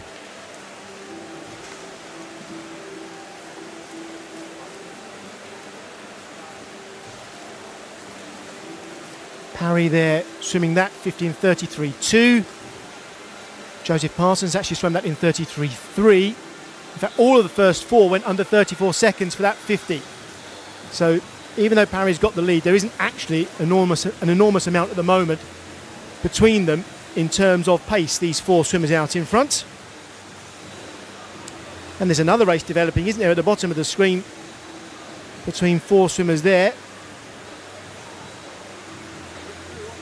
That's Ryan Wall at the bottom of the screen in lane 0. Just above him, Daniel Walker in lane 1. And then the 2 Mount Kelly swimmers in the white caps who are going to turn together. They probably train together. They're certainly racing together. Not much between Reuben Thomas and Barnaby Ryder. 4 100ths of a second at the 500 metre turn. So we're 1/3 of the way through this heat. Heat 5 in the men's 1500 metres freestyle. Out in front, Rufus Parry from Wickham District,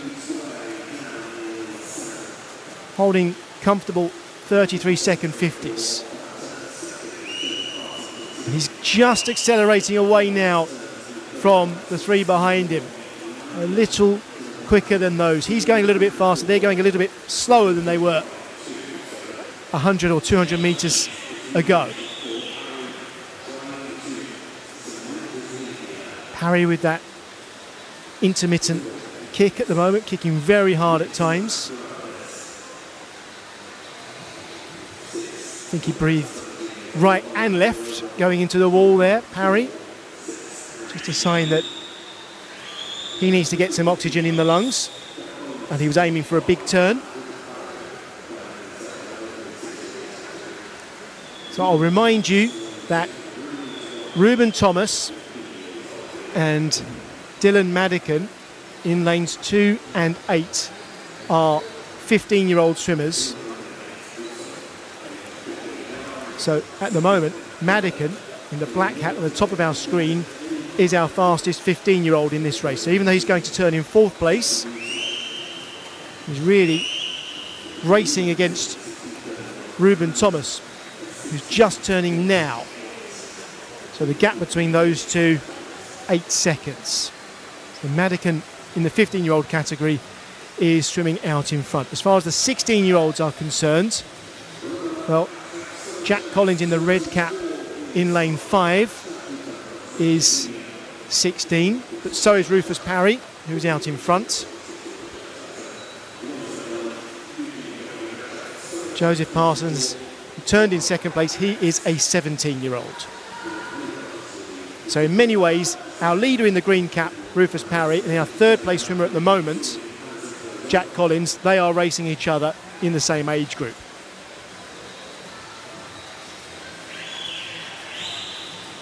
This will be the halfway turn, 750 metres swum.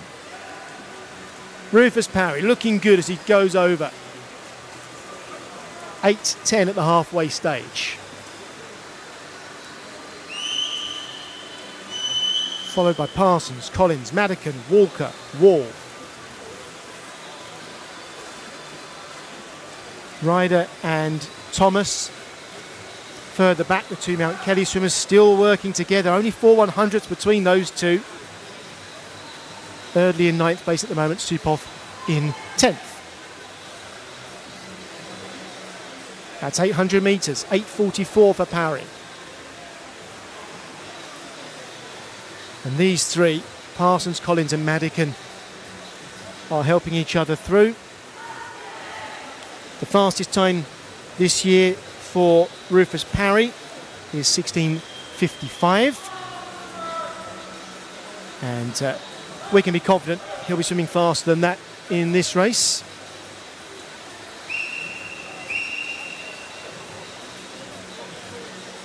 Parry looked a bit far from the wall there. I think that was reflected in the lack of power as he turns. Didn't really get a huge push. Everybody else is getting themselves out to the flags. You get a real sense of panic when you hit the wall and you don't really get the explosive push. Have to work so hard then to get back up to your usual speed where you can feel like you're swimming as well as you can. So Parry will want a really good push off this turn. And he got it. Back to feeling like he's swimming well. And keep an eye on lane 1 because Daniel Walker of Nova Centurion is swimming 33 second 50s at the moment, and he's getting back in touch with the 4 who've been out in front for so long. So down at the bottom of your picture there, Daniel Walker, who's one of our 17-year-olds, and he is getting back into this race. To give you an idea, Rufus Parry just swam the last 50 in 33.5. And in lane 1, Daniel Walker also swam that last 50 in 33.5. And so too in lane 6 to Joseph Parsons. So those three are swimming just as fast as our leader at the moment. Well, those two are swimming just as fast as our leader, I should say. We are 2/3 of the way through this 1500 metre heat. Rufus Parry turns first. 10:58. And now we're in the situation where he's swimming alone, relying on himself to generate the incentive. Looks like he's doing pretty well. He's really gone to the feet. He's kicking hard at the moment. He looks pretty fresh at 1050.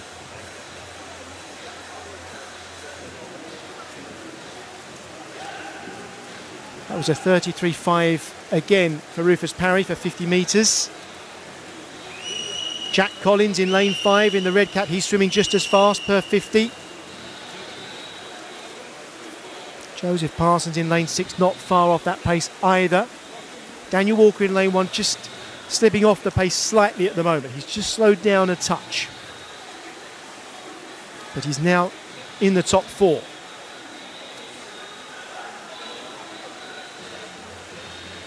So Parry, I thought earlier breathing right and left on his last 2 strokes into the wall might be a sign of tiredness. I think that's just part of his technique. He's doing it on every turn.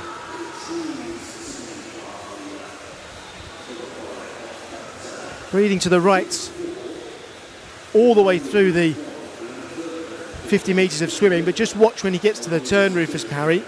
You'll see a breath to the left, a breath to the right, and then the turn. Here we go, under the flags. Left and over. He'd obviously breathed to the right just before that. Very noticeable that he grabs 2 breaths into the wall. It's obviously something that's been thought out.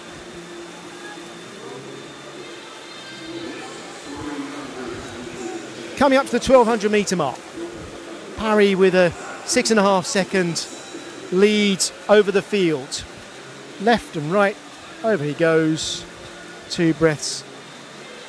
Not quite getting the same distance off the wall as he was earlier in the race. If anything, I'd say Jack Collins in lane 5 is getting the bigger push off the wall right now.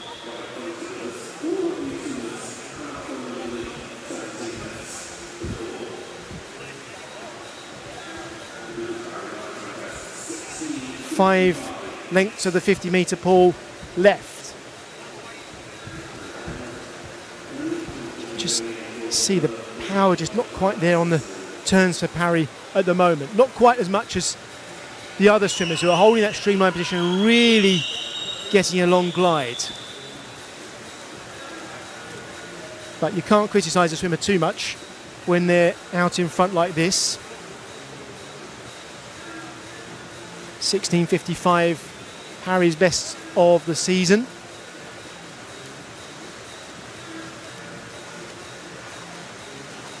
.200 metres to go. And he's going to be going somewhere in the mid 16 minutes. It all depends on when he can really make a sprint for home. As he started that now, it feels like he might have accelerated here. The last 50 was 33.3, I think. Let's see how fast Rufus Parry is splitting now. 3 lengths of the pool to go. 34.0 for that 50. Jack Collins over in second place. He swam that one in 33.1. So he's actually closing about a second per 50 at the moment. So Jack Collins right now in second place. He's travelling faster than anybody else. I think the gap is going to be too much for him to close. They are two 16-year-olds in first and second places here. The bell rings to signify the final 100 metres. It's Parry from Collins. Parry swam the last 50 in 33.3. Collins swam in 33.1. But Parry's got a huge cushion. And he's working hard now. These last two 50s for Rufus Parry will probably be up there as two of his quickest of the race. You can see Collins surging towards him. That's 33.1 for Parry for the last 50. 32.7 for Collins. He is actually swimming faster than anyone else at the moment, Collins, but he won't be able to close this gap. Rufus Parry is going to come home first. 16:55, his best time of the season. He will smash that. Will he get under 16:30? Probably not. But Rufus Parry will come home in 16:32.95. Collins finishing very strong, 16:36.5.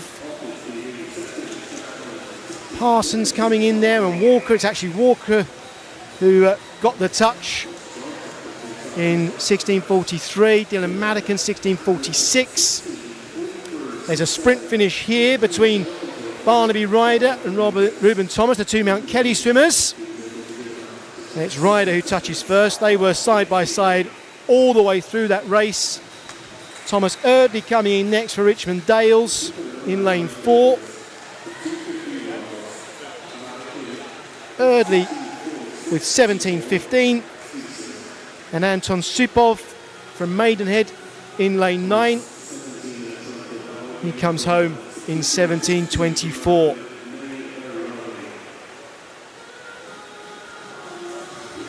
So our fastest two swimmers in that heat were both 16-year-olds. That was Rufus Parry in 16:32 and Jack Collins in 16:36. Daniel Walker of Nova Centurion finishing third in 16:43.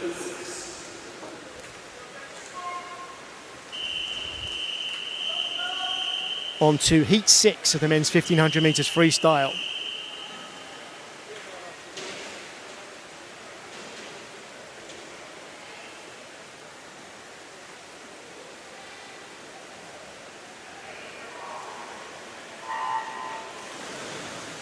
So in this heat, our swimmers reading from the top of the screen.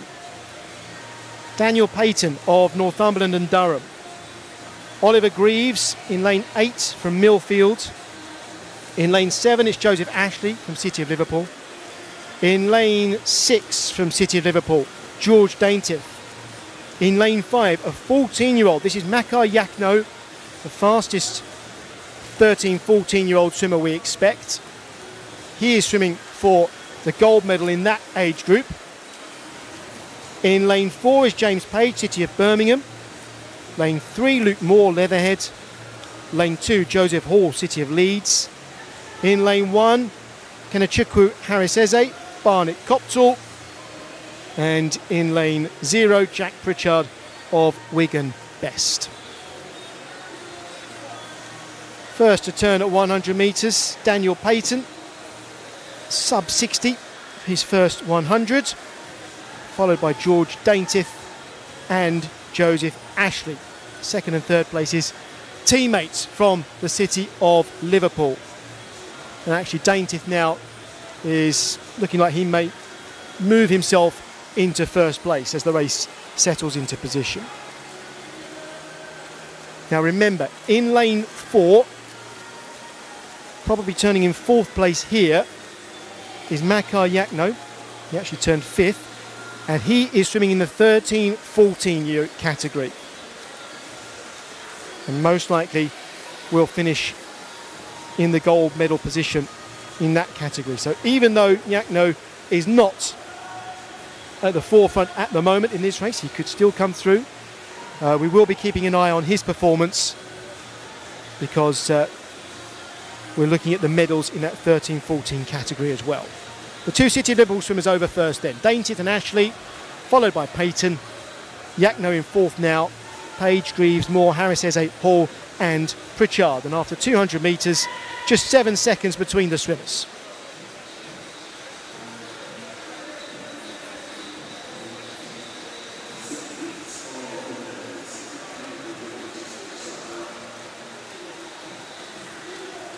Daintiff, 16-year-old in lane 6, almost a body length up at the turn.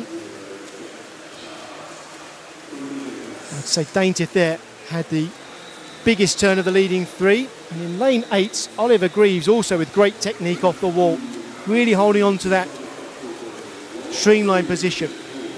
So Daintiff in the green cap, second top from the on the picture at the moment, looking pretty smooth and holding on to a different rhythm to everybody else.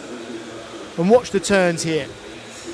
Big turns, one dolphin kick into the stroke, but then you watch Greaves, an even bigger turn and a couple of dolphin kicks. So a slightly different approach in lane 8, one from the top. Maybe we'll see him coming through later in the race.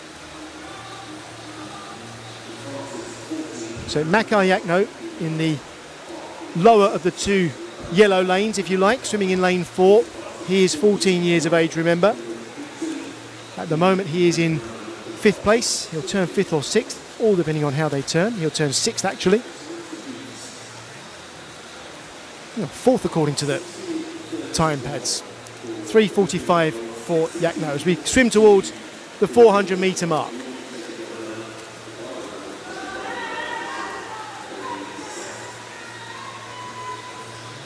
Daintiff leading, Ashley in second, Payton in third. 4 minutes 13 at the 400 turn.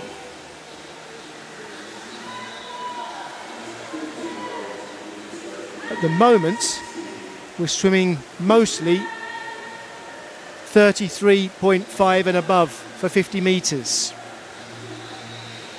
So the pace of this heat, similar to the pace of the heat before, hasn't been a huge difference here. Daintiff swimming that one in 32.4 at last 50, and that is faster than anybody else. So George Daintiff now picking up the pace. Makar Yakno, the only other swimmer in the last 50 to go sub 33.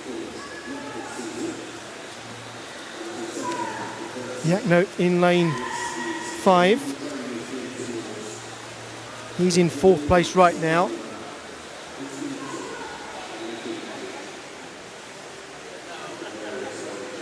So first to turn George Daintiff, 16 years of age.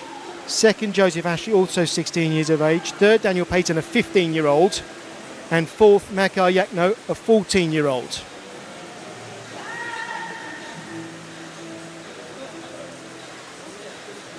Daniel Payton in lane 9. We have to keep an eye on him. He is the fastest 15-year-old by times so far this year. So we could have two swimmers in here who compete for the gold medals in their age groups in this particular heat.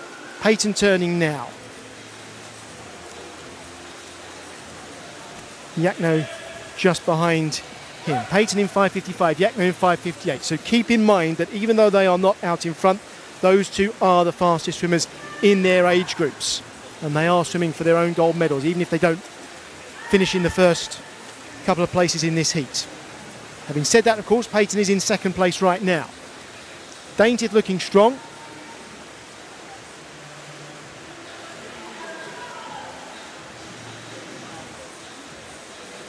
Payton over second, then Ashley and Yakno. So virtually 3 races to keep an eye on here. Daintiff, in terms of this heat, aiming to be the fastest 16-year-old so far. Then at the top of the screen, Payton, aiming to be the fastest 15-year-old, and Yakno in the white cap in the middle of the pool, aiming to be the fastest 14-year-old. 6.56 for Daintiff at the turn. Payton 6 seconds behind. Ashley and Yakno a further 2 seconds back.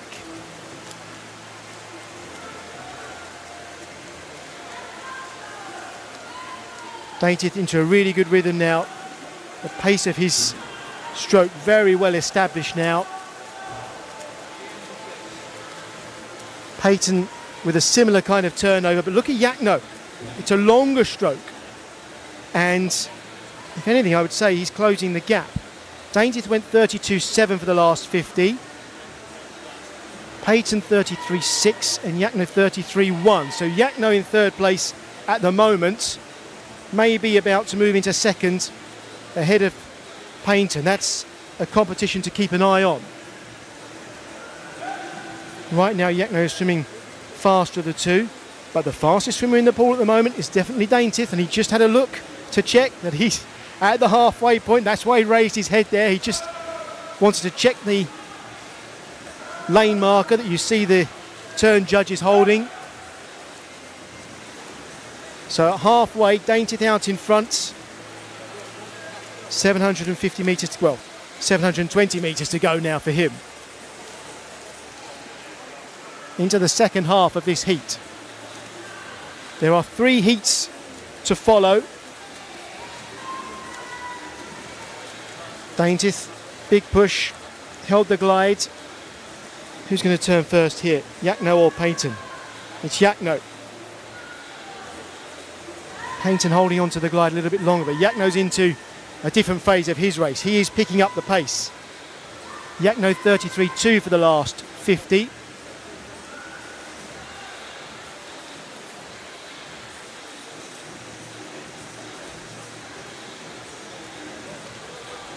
Daintiff, for comparison, he's just swum 50 in 32.7.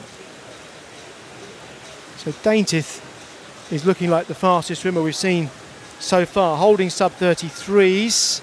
And Maka Yakno is also sub 33 at the moment. So Yakno not swimming much slower than Daintiff right now.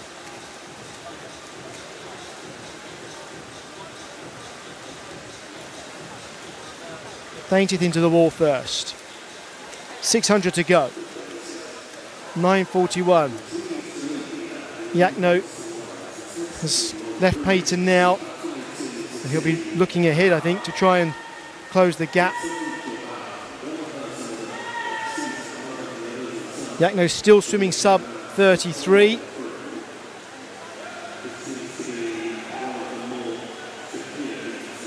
Let's see who is swimming the faster over this 50. Daintiff swam that one in 32.7.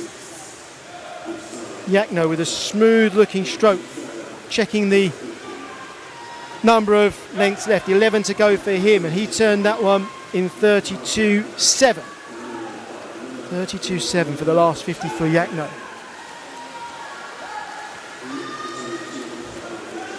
So the first two in this heat are looking like the fastest two we've seen so far, certainly at this part of the race. We haven't seen swimmers consistently swimming 33-second 50s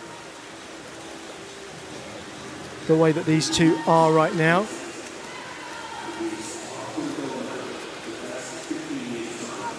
Dainty is still, by a very small margin, actually pulling away from Yakno. This gap is not closing, it is widening between the first two. They're both swimming great. Yakno really surging right at the end of every pull, pulling right down to his thigh, surging forward. Dainty a little bit slower over the last 50. He actually went 33.1 there. Yakno has also slowed down, 33.2. So tiredness creeping in. At the next turn, we'll have 400 metres to go.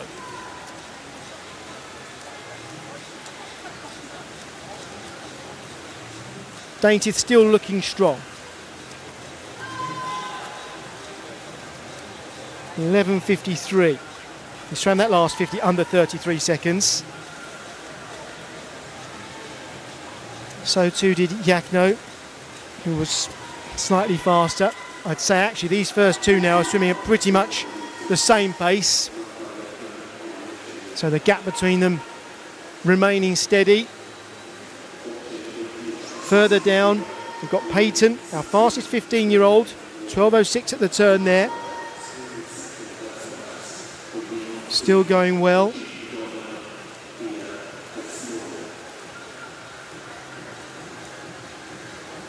Yakno checked again how many lengths are left. It's 7, and he came out of that turn kicking hard. Peyton turning in 12.40. We can't see him at the moment, but he is the fastest 15-year-old by qualification, remember, so we're keeping an eye on his times.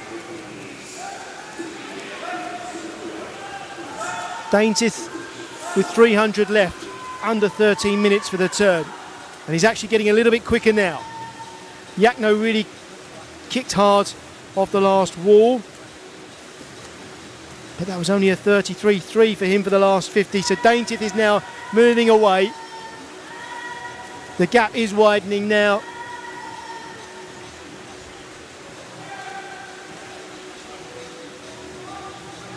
Daintith is right now swimming quicker than anyone. And he's only got 5 lengths of the pool to go. Huge streamline there, really holding that position and gliding off the wall from Daintith. And Yakno do the same, not quite the same amount of power off the wall.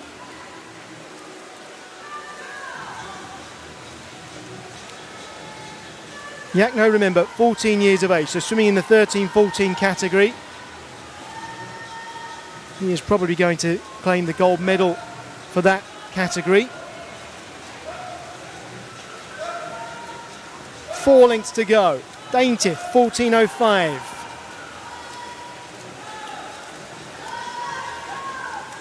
Yakno, 14.13.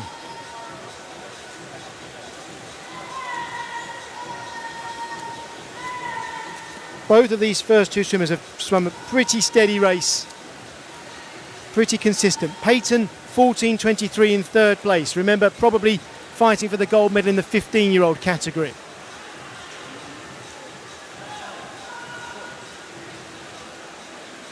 Dainty turns really held the glide there off the wall with 150 metres to go. Yakno, similarly really holding that glide. Peyton, we're going to see his split come up now. In third place, 14.57, just ahead of Greaves. We'll hear the bell at the next turn for Daintith to signal 100 metres to go. And if anything, I think when he heard the bell, the strokes got a little bit longer and a little bit stronger. Yakno gets the bell as well. Yakno is actually swimming a little bit quicker than Daintith right now. But Daintith is going to win the heats.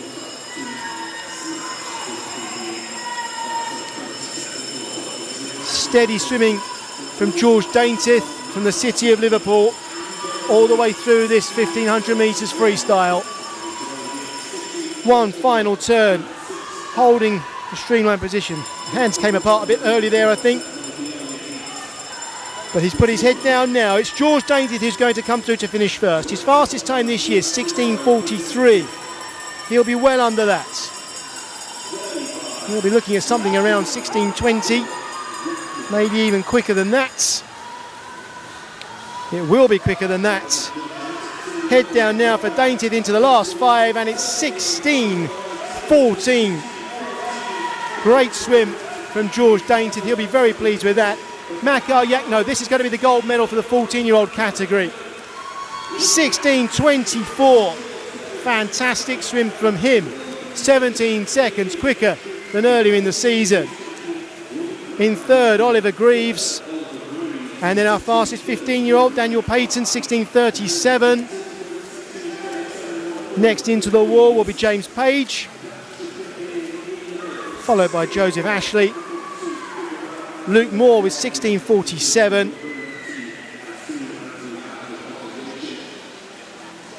In lane 1, Kenachukwu Harris Eze posting 17 minutes.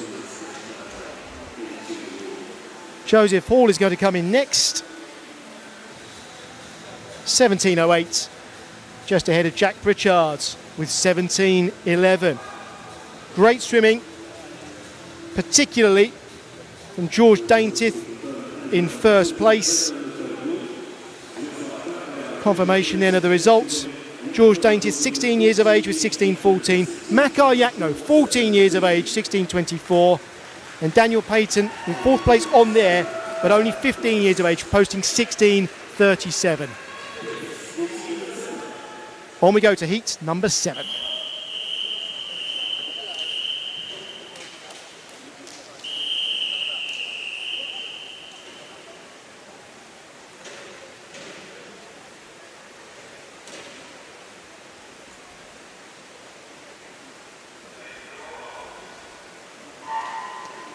And in this heat, we have the first of our 18-year-old and over swimmers. And that's Scott Fleming swimming in lane 4. So 5 lanes from the bottom of our screens. We also have in this heat 6 16-year-olds and 3 17-year-olds. So let's run down the swimmers for you then. We'll start at the top. In lane 9 is Elliot Lawton, a 16-year-old from City of Coventry. Then in lane 8, another 16-year-old, Benjamin Ross, City of Salford. Thomas Jennings in lane 7, he's 16, Portsmouth North Sea. Joshua Keogh of Bolton Metro, swimming in the 16 category. He is in lane 6. In lane 5, from the 17 category, we have James Raw. In lane 4, as I mentioned, from the 18-year-old category, Scott Fleming from South Lanarkshire.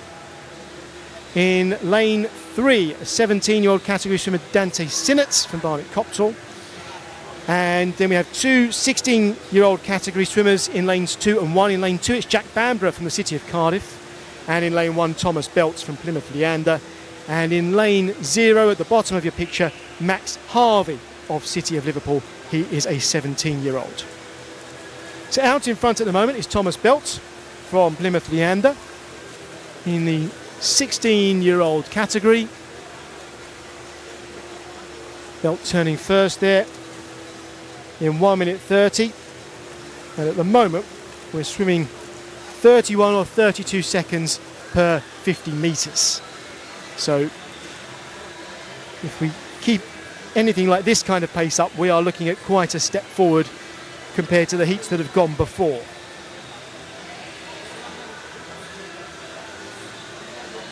It looks like Belts first into the turn, followed by maybe Jack Bamborough in the lane 2, City of Cardiff.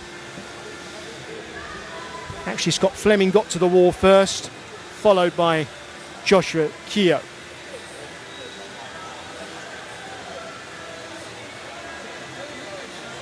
The race settling down, and Belt out in front, looking good. Getting a lot of power into every arm stroke. Some differing styles here. the stroke rate for Belt probably the highest of anybody right now. Fleming, Keogh, Bamborough not far behind. But in lane 5, James Raw from Leicester Sharks, he's got quite a long stroke. He's staying in contention even though he's not putting quite as many strokes in as everybody else. And Josh Keogh, same has to be said for him in lane 6 in the black cap. A long stroke, and he's in second or third place right now. Let's have a look at the turns and the techniques. None of those swimmers really getting an extraordinary distance off the wall, all very similar. So the turning technique isn't making a big difference between the swimmers right now.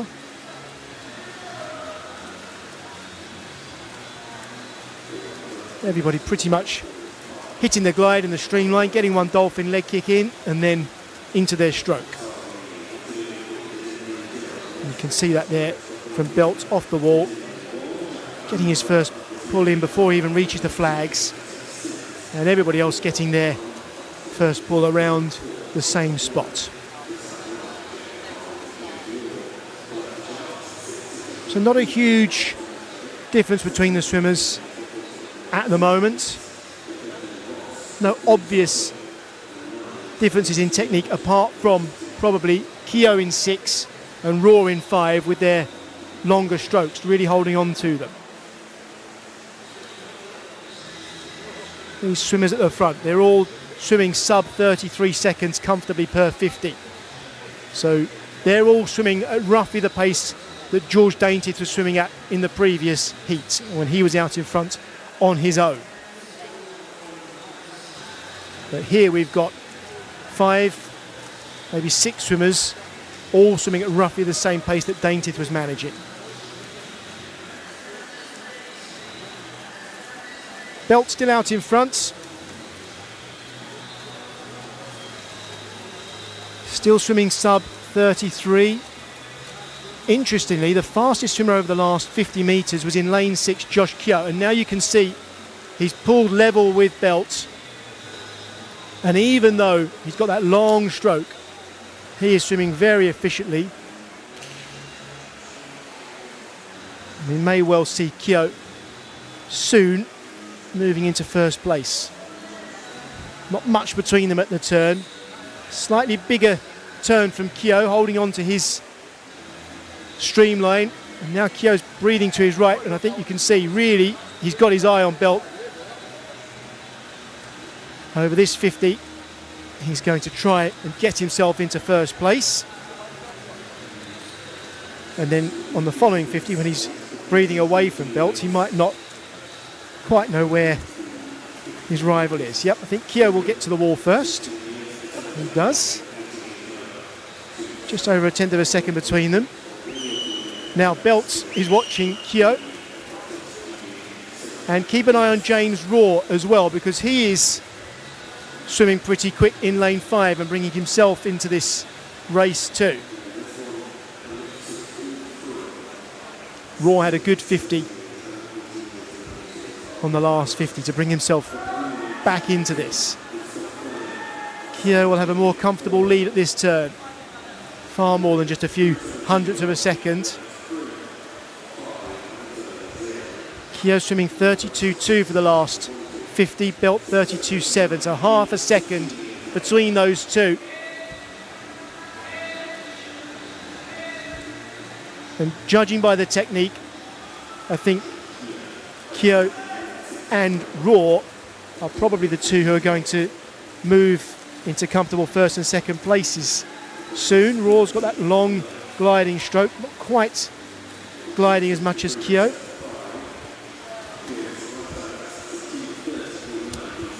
Raw knocked about 0.3 of a second off Belt's lead over him in second to third place over the last 50.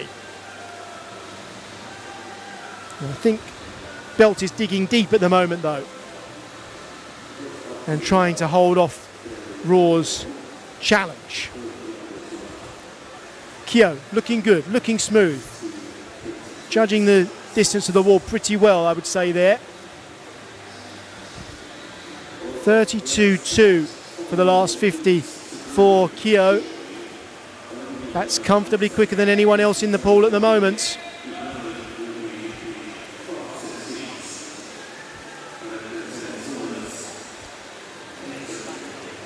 Long gliding stroke from Kyo. I'll remind you that Kyo turning first here, he's in the 16-year-old category. And in terms of the 16-year-olds, he is the second fastest qualifier for this competition. There's one more 16-year-old to come in the next heat. So Kyo is trying to set a time for Ethan Kelly to chase in the next heat.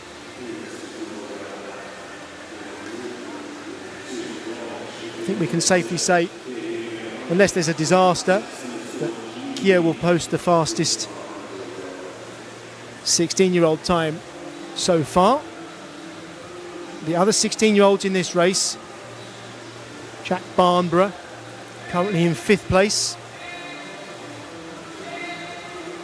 Also, Thomas Jennings, who's down in 8th. Benjamin Ross, Elliot Lawton. In lanes 5, James Raw is in the 17 category. Belt is a 16-year-old, by the way, in lane 1. So Belt is swimming possibly here for silver or bronze medal. So even though he's in 3rd place in the race at the moment, at the bottom of your screen in the silver hat, Belt is really swimming hard for a national medal.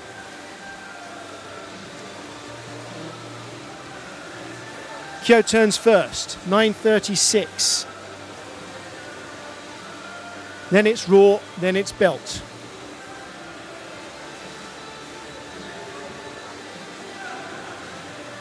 Look at the technique from Kyo. Long gliding stroke, keeping that hand out in front. Making his body as long as possible in every single stroke. Making a huge difference. Glided into that turn a little, but still swam sub 33 for the last 50. James Raw just over 33 seconds for the last 50. We're almost 2/3 of the way through this race then. The next turn will be the 1,000 metre turn.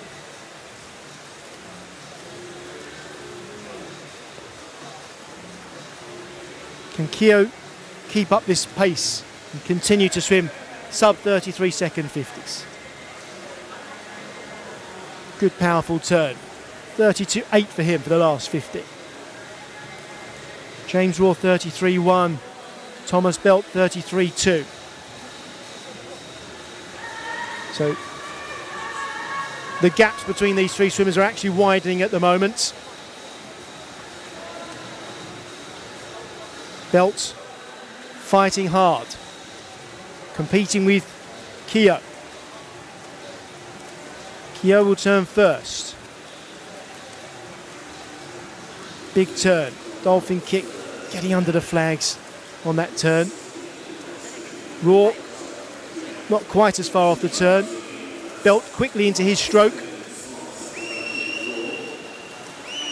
Let's concentrate on Kyo then out in front. 16 years of age. Well, certainly in the 16-year-old category.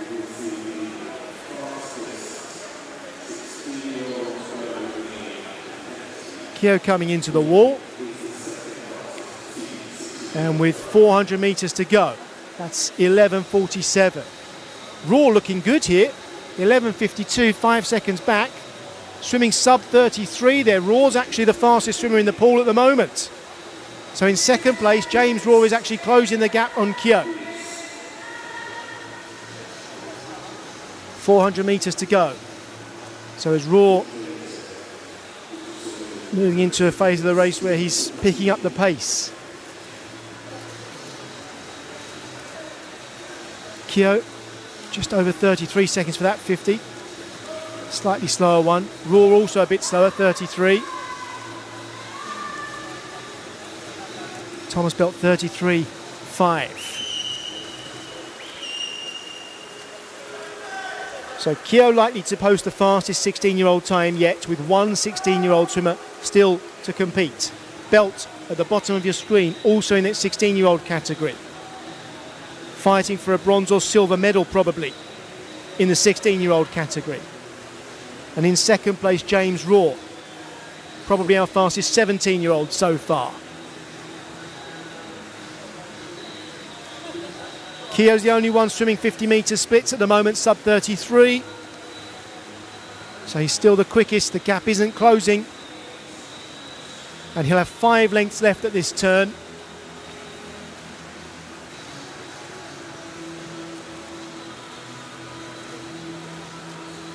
Breathing right then left into the wall. Going for as big a turn and glide as he can get. Raw with a pretty big turn as well. Just get the feeling that as Raw holds his hand out in front, he's sinking a little bit in the pool, whereas Keogh is staying afloat a little bit better. And that's probably reflected in the pace that their 2 times are. Keogh going that little bit quicker. 33.3 for the last 50 for Keogh. 33.2 for the last 50 for Raw. He's actually going a little bit quicker now. Thomas Belt 33.1.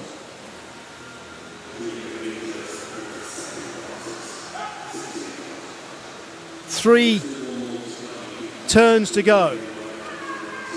3 lengths left at this turn. Keogh will go over first, as he has throughout this race really. 14.32. Followed by Raw. 14.38. And then Belt 14.41.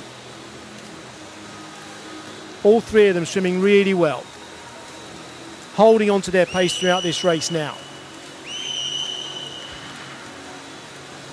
You can see the gap there between first and third. They're the 2 16-year-olds. Keogh out in front is 16 years old. He takes the bell. And in third place, just coming into our picture, Raw is also 16. And turning now, 17-year-old James Raw. 100 metres to go then. Keogh's from the last 50 in just under 33 seconds, so he's picking up the pace. They're all picking up the pace now with the end in sight. Keogh coming in for his final turn.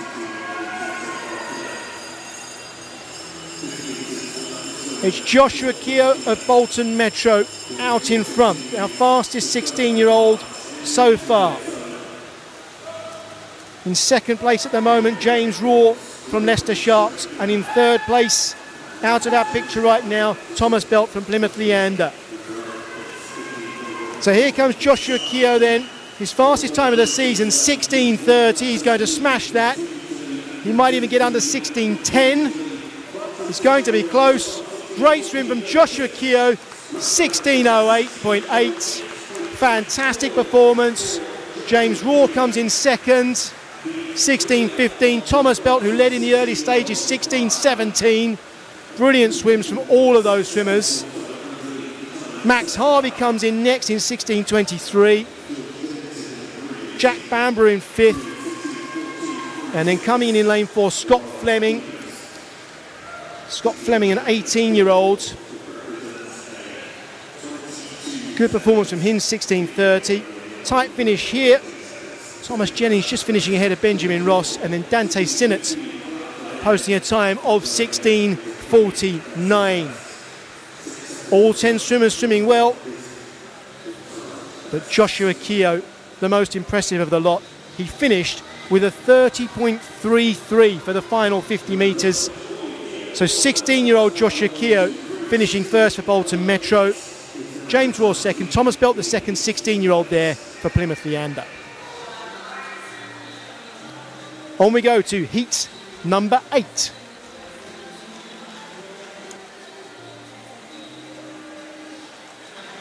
And in this heat we'll have Samuel Lander, Matthew Warburton, Adam Macaulay-Wright, Josh Denham, Ethan Kelly, Samuel Sterry, Hayden Annan, Finn Drysdale, Oliver Rowe and Samuel Williams.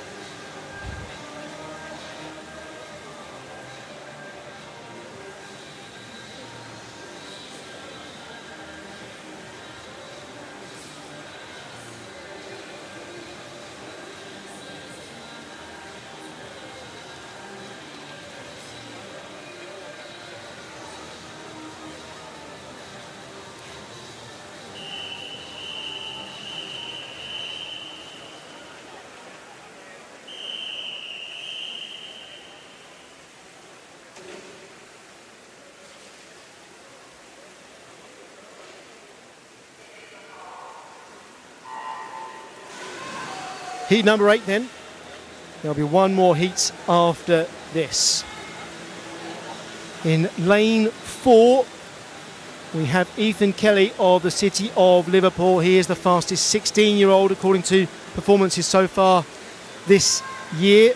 And he will be trying to beat the time set by Joshua Keogh in the last heat. If he does that, he will win the gold medal for the 16-year-old category. Kelly third at the turn after 50 metres.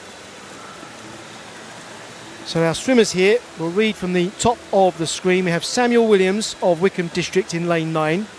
He's 17 years old.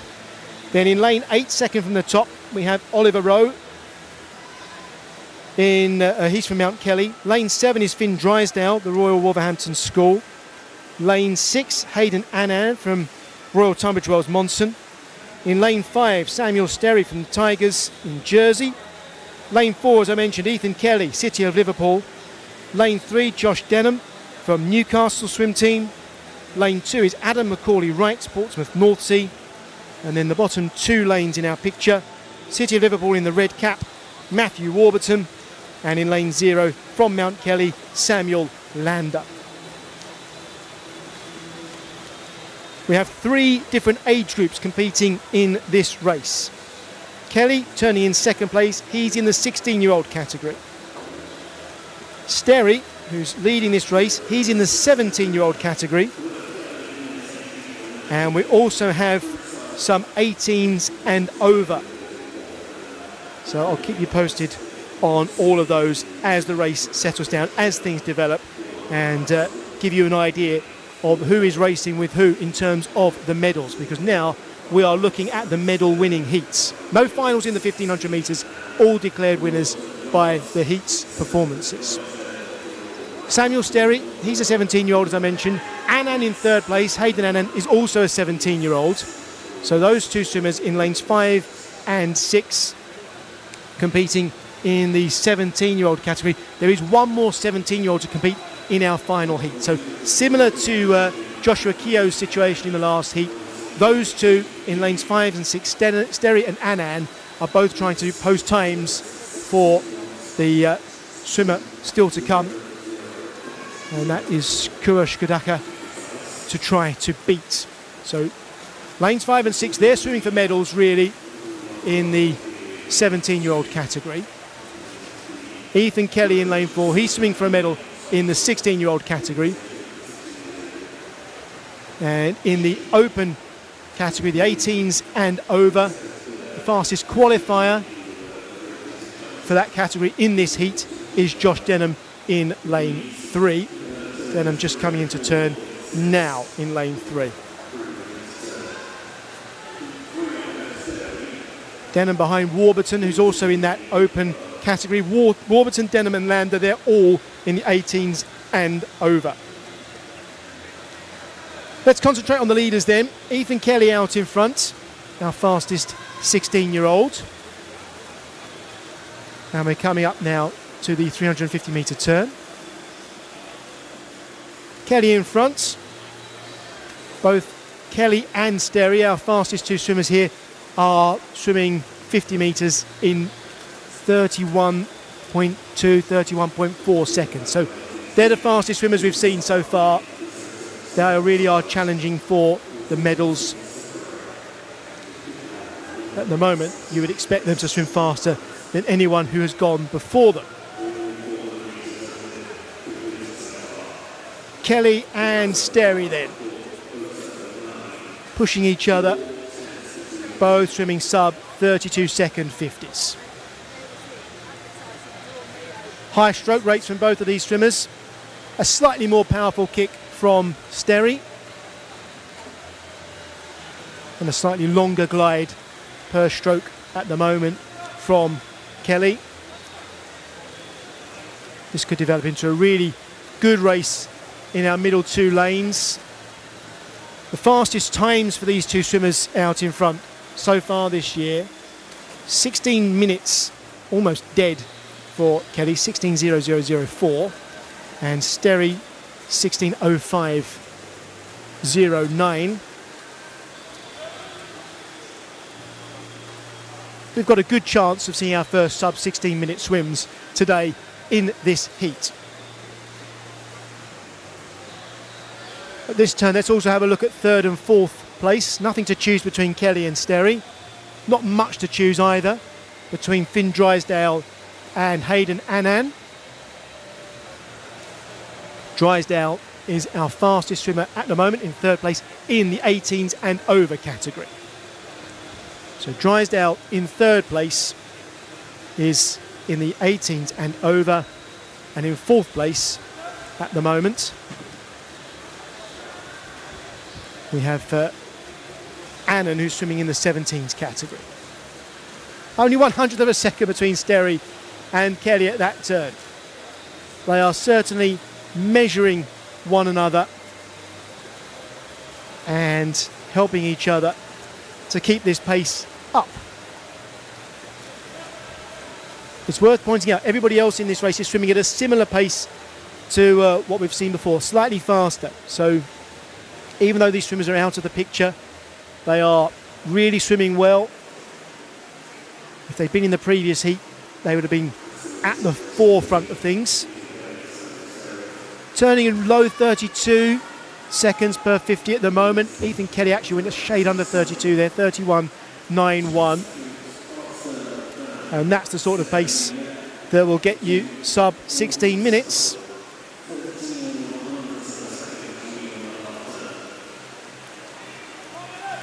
If anything, Kelly's just trying to get an arm length ahead at the moment.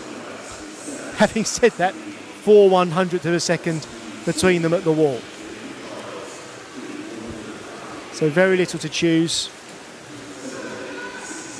And now we've got Drysdale pulling away in third place.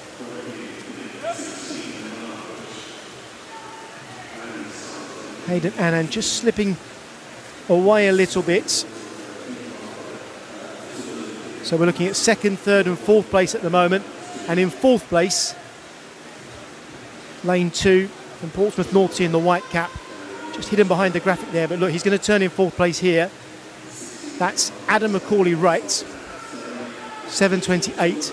And he is swimming low 32 seconds for 50 metres. So Macaulay-Wright is actually swimming pretty well in fourth place at the moment. Keep an eye on him. He's in the 17-year-old category. Back to the front of the race then.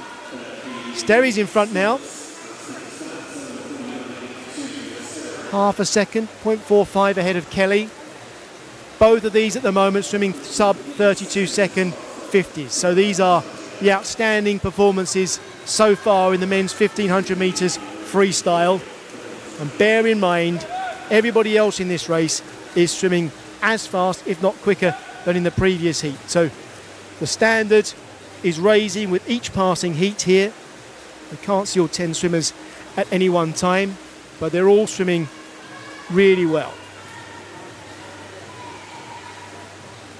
So Sterry's best time in the yellow cap this year, 16:05. Kelly's best time, 16 minutes flat. And Sterry will be using Kelly as a yardstick. And thinking if he can stay ahead of him, he is guaranteed a pretty good time.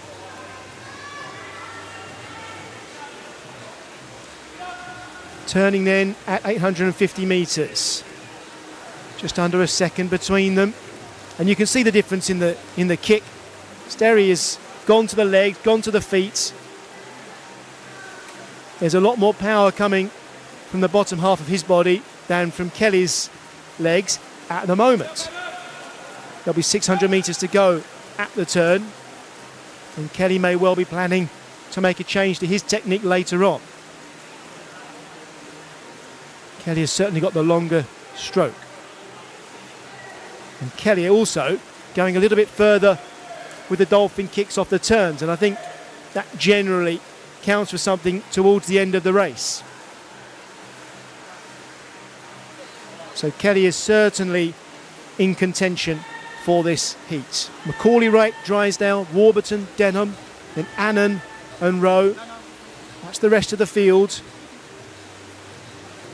All of those swimmers, they're turning 50s over in about 33 seconds, which would be very competitive in the previous heat. So they're all swimming fast times too. But these two out in front, they're going sub 32 seconds for every 50. Time after time. No sign at the moment of either swimmer slowing down. We'll be 2/3 of the way through the race at this turn. This is the 1,000 metre turn. Very little to choose. 0.4 of a second between Sterry and Kelly. And keep an eye on Kelly's turns. He's got that longer stroke, slightly slower stroke rate, but getting a little bit further than Sterry at the moment per stroke. But then you look at Sterry's hard work with the feet, and you can see why he is out in front. And over the course of the last 50, Sterry was the quicker. Kelly's actually slipped below, or above I should say, 32 seconds for 50 there. His slowest 50 so far, Ethan Kelly.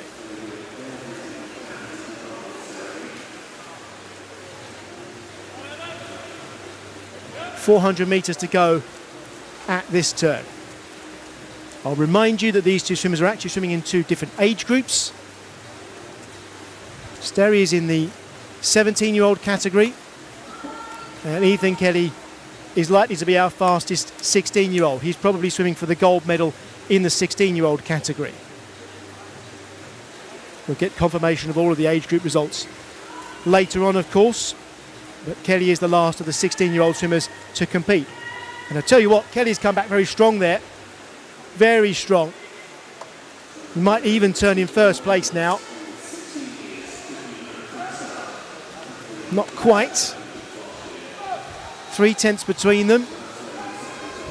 But Kelly was 3/10 quicker over the course of that 50. And I think Sterry has responded. Turning in third. I just saw coming into the wall there, Macaulay Wright. And Macaulay Wright is a 17-year-old competing in the same category as Sterry. 300 metres to go. Kelly, will he get to this turn first? I think he will. He does. And now they're breathing towards each other. They're watching each other stroke for stroke at the moment. Will that produce a quick 50 here? They are matching each other pretty much stroke for stroke now. They're looking at each other. Not a huge difference now in the stroke rate. They are going to turn together. Almost literally. 19/100 of a second between them. 5 lengths to go. They're going a little slower than earlier. They're not quite sub 32 at the moment. Sterry is always breathing towards Kelly. Kelly is always breathing to his left. So Sterry is watching Kelly. And Kelly prefers to breathe to his left. He's got a lead now. That was a 31.6 for the last 50 from Kelly. 32.3 from Sterry. Now they're watching one another. I'm not sure who that really helps. Every so often they'll take a breath where they will make eye contact. They are absolutely thinking about each other and trying to get to the wall first. 3 lengths left. Sterry turning first that time around. And even though Sterry's in front now, it's anybody's race. Ethan Kelly, I think we can safely say, will be winning the gold medal in the 16-year-old age group with this performance. As they come to the bell. 2 lengths to go then. Sterry in front. Sterry's fastest time this year, 16:05. Kelly's 16 minutes dead. They're both going to swim faster than that. Now it's all about racing. Who's got enough in the tank to finish first? Kelly's swimming in a different age group. He's a year younger. You can see a slightly different style from each of them. The longer strokes from Kelly, gliding a little further, and Sterry relying on the power in his legs. All those kick sets over the last 12 months, the last 2 years coming to pay now, and Kelly's gone to his legs as well. It's a straight sprint now down the last 50. Who's got it in the tank? In the 17-year-old category in the yellow cap, it's Sterry. In the 16-year-olds, it's Kelly, who's going to win the gold medal in that category. They're both going sub 16 minutes by a distance. It's all about desire. Head down now for the last 5, right to the touch. Only 5 100ths between them. What a race. Samuel Sterry finishing first, 15:45.72. Ethan Kelly second, 15:45.77. That is top quality racing at these Speedo Aquatics GB Summer Championships. Well done both swimmers there. Finishing in third, Adam Macaulay-Wright, fourth Finn Drysdale. Macaulay-Wright in the 17-year-old category, Drysdale in the 18s and over. Matthew Warburton in the 18s and over, finishing in fifth there. Hayden Annan in the 17s comes in next. Josh Denham in the 18s and over, 16:26 for him. Samuel Williams just ahead of Oliver Rowe. Williams in the 17s category, Rowe in the 18s and over. Great swims from everyone. And Samuel Lander in the 18s and over will be coming in next at the bottom of your screen in lane 0. Well swum, every single swimmer in that race. Lander coming in, 16:55, sub 17 minutes for him, but particular well done to Samuel Sterry and Ethan Kelly. Now first sub 16 minute swims. Sterry in the 17s category, 5 100ths of a second ahead of Ethan Kelly, who will be the gold medalist in the 16s category, 15:45.77.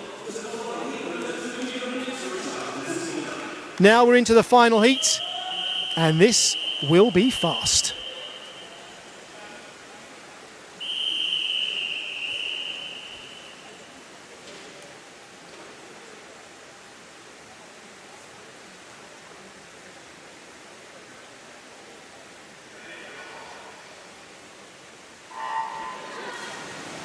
Our swimmers in the final heat then of the men's 1500 metres freestyle. Reading from the top, Sean McCann of Loughborough University. Then Kurosh Kudaka for the City of Leeds. He is in the 17-year-olds category in the yellow cap towards the top of your screen. So he'll be trying to swim faster than 15:45 for the gold medal. That's the time set by Sterry, the fastest time so far in the 17s category. In lane 6, it's Luke Hornsey from Edinburgh University. Lane 6, that was lane 7. In lane 6 is Joseph Dayan of Swansea University. In lane 5, Tyler Melbourne Smith, Loughborough University. Lane 4, Alexander Sargent, Millfield. Lane 3, Harry Wynne Jones, City of Milton Keynes. Lane 2, Luke McGee, Northumberland and Durham Performance. Lane 1, Thomas Trebilco, Swansea University. And in lane 0, Cameron Travis of the University of Aberdeen Performance. Out in front then, early on, Tyler Melbourne Smith from Loughborough. And all of these swimmers, with one exception, are in the 18s and over category. That one exception in the yellow cap near the top of your screen, Kurosh Kudaka, who is trying to swim sub 15:45 to win the 17s gold medal. Everyone else really is swimming for the medals in the 18s and over. And it's worth saying, I think, every single swimmer in this heat, the final heat, has won a medal at national level somewhere in their career. So these are all highly experienced, highly successful and hard-working, let's face it, when it comes to training swimmers. Every single one of these swimmers has delivered at the highest level in this country. And this is what this is all about. The Aquatics GB Summer Championships, high performance, delivering in July. We're celebrating swimming, and the last year we celebrate the swimmers, we celebrate the coaches, we celebrate the officials, we celebrate the spectators, everyone who has played their part in what has happened in the last year. And it's also exciting, let's face it, with the Olympic Games to come next week. And all of those Olympic swimmers that you'll see performing for Great Britain in Paris, they have all competed in these events. They've all won medals at these events. They're not here this year because of the big one, but they have all been through this system. So we are watching people who will be representing Team GB in the future. There's no doubt about that on the biggest stage. Some pretty smooth swimming then so far as we come up to the 300 metre mark. Out in front in lane 5, Tyler Melbourne-Smith from Loughborough University, followed over there by Alexander Sargent of Millfield, Luke McGee in third place, and then Thomas Trabilko in fourth. And lane 8, keep an eye on Kurosh Kodaka from the city of Leeds, trying to swim under 15:45 to get the gold medal in the 17s category.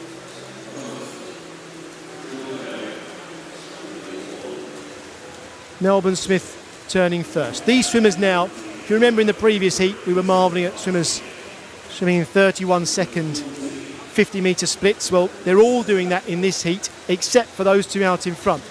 Melbourne-Smith and Sargent, they are swimming sub 31 seconds, and that's why they are up the front and competing for our first gold medal in this 18s and over category at these summer championships. Melbourne-Smith is 19 years of age in lane 5, and Alexander Sargent in lane 4 is 22. And in third place at the moment, at the bottom of your screen, Thomas Trabilko of Swansea, a 21-year-old.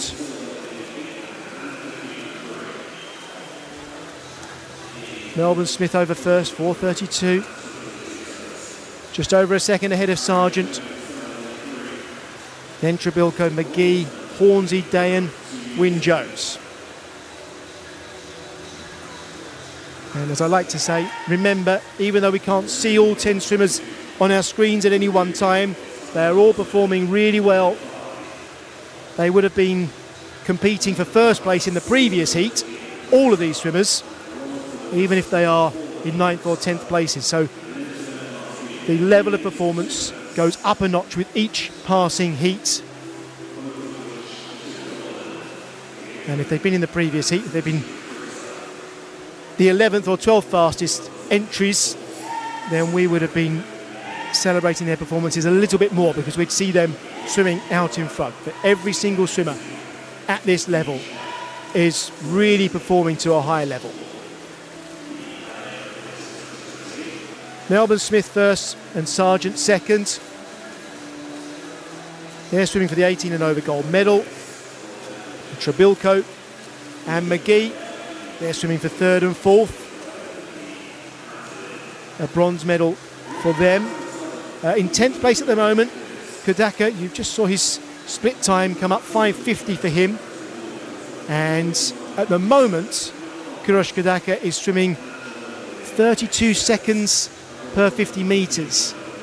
And that possibly means he's not going to be quick enough to beat the time set by Samuel Sterry in the last heat. Samuel Sterry at the moment is probably on course to win the gold medal in the 17s category. We have to keep an eye on Kurosh Kodaka, who needs to swim under 15:45 if he's going to win the gold medal. Kodaka's fastest time this year, 15:52. So that is another race within this race that we have to watch. Kodaka not quite in our screens at the moment. You just see him in the yellow cap now, 2 lanes from the top of our screen. He's in 10th place in this race. Melbourne Smith then, out in front. This will be the 700 metre turn. Look at the technique for these swimmers. Long strokes, the technique that I've praised really for swimmers earlier on in these heats. Big push off the wall. If anything, Sargent's turns get him a little bit further down the pool than Melbourne Smith's. And we're coming up to halfway now for Melbourne Smith. You'll see off the wall here, Melbourne Smith doesn't quite reach the flags with his glide. So he's probably doing 1 or 2 extra strokes per 50 metres. Up he comes before the flags. But then watch Sargent. He gets a little bit further before he gets into his first stroke. And Trebilco in 3rd place at the moment, but he's getting 3 dolphin kicks in off every turn, which in the long run might give him an advantage over Luke McGee. So that's another race taking place at the bottom of our screen for 3rd and 4th. Melbourne Smith pops up quite early, I would say, from the turn. It works for him, it must be said. And then look at that, Trebilco and McGee tying up there. McGee, probably of all the swimmers in this race, he's getting the furthest off the wall every time. And Trebilco in the green cap at the bottom of our screen. He's got the longer glide in that battle for the bronze medal. Gold medal, well, it looks like a procession at the moment for Tyler Melbourne Smith. He is turning over 31 seconds per 50. Alex Sargent is doing similar, just not quite as fast. Trebilco and McGee in 3rd and 4th, they are also swimming 31 second 50s. And they are pushing one another. Is it possible that they could catch Sargent as this race wears on? Silver medal might not be beyond those 2 in 3rd and 4th at the moment. Let's celebrate Tyler Melbourne Smith for a while. Out in front, looking good. 2-beat kick, barely using his legs at the moment. It's all upper body strength and technique. Breathing to the right. It's difficult to tell when there's nobody to compare him with side by side, but he's got a far longer stroke than we've seen in the previous heats. If he was up against Kelly and Sterry from the last heat, well, you'd see an enormous difference. It's a slower stroke rate, but the distance he's getting per stroke is pretty enormous. And then in 2nd place there's Sargent. Well, he's gliding even more. Really keeping those hands out in front, keeping his body long for as long as possible. Melbourne Smith breathing on both of his last 2 strokes and on the first stroke out of the wall. Sargent breathing last stroke in and first stroke out. And that tells you they are feeling it. They need to get the oxygen into their lungs. Their body's telling them, we need to breathe. And that's what they do all that training for.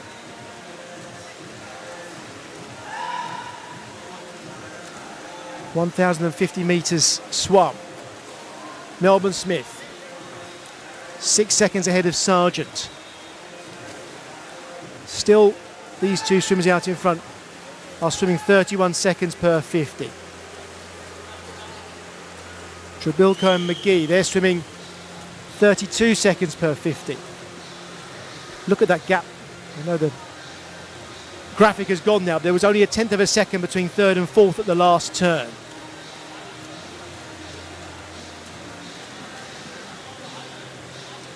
Let's have a look at this turn. How close are they now? Trabilko in lane 1, McGee in lane 2. Still a tenth of a second between them. And that's the fight for a bronze medal. Melbourne Smith still looking smooth.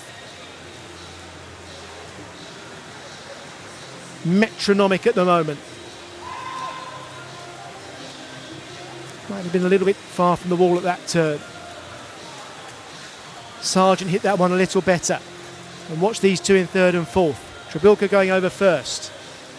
Still only a tenth of a second between them. It's been like that now for 250 metres. I think those two are waiting now to try and out-sprint one another. 300 to go as Melbourne Smith comes into the wall. This is the final heat of the men's 1500 metres freestyle. We've seen great performances all the way through the heats, all the way through the age groups. It's been a great start to these Aquatics GB Summer Championships.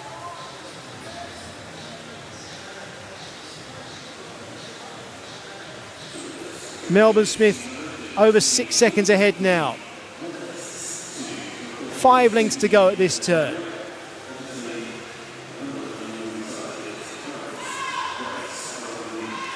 Melbourne Smith there in 31.2 for the last 50. Let's take a moment to appreciate every single one of these swimmers swimming around 32 seconds per 50. Alex Sargent, he did that, 32.4 there. Thomas Trabilko, 31.5 there. Luke McGee, 31.9. Harry Wynne-Jones, 32.12. Luke Hornsey, 31.99. These are the fastest swimmers we've seen so far today. Joseph Dayan, 32.6 for the last 50. They would have been out in front in the last heat. They're all swimming great, really well. Sean McCann, he went under 32 seconds for the last 50. Every single swimmer in this, the final heat, swimming well. Cameron Travis has just turned as well, also swimming around 32 seconds. I should mention that Kurosh Kadaka is in 10th place in this particular race. Remember, he's swimming for possible gold in the 17s category, and I don't think he's quite going to be as fast as Samuel Sterry. I think Sterry may well be on for the gold in that one. We'll know about that right at the end of this race. Melbourne Smith then 9 seconds ahead of Sargent. Trabilko's gone into third place, McGee in fourth, and we'll have the bell at this turn.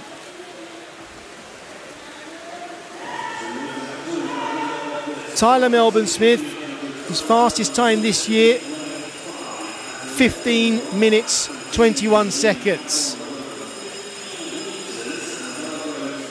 He'll be going some to beat that. Alex Sargent turning in second place.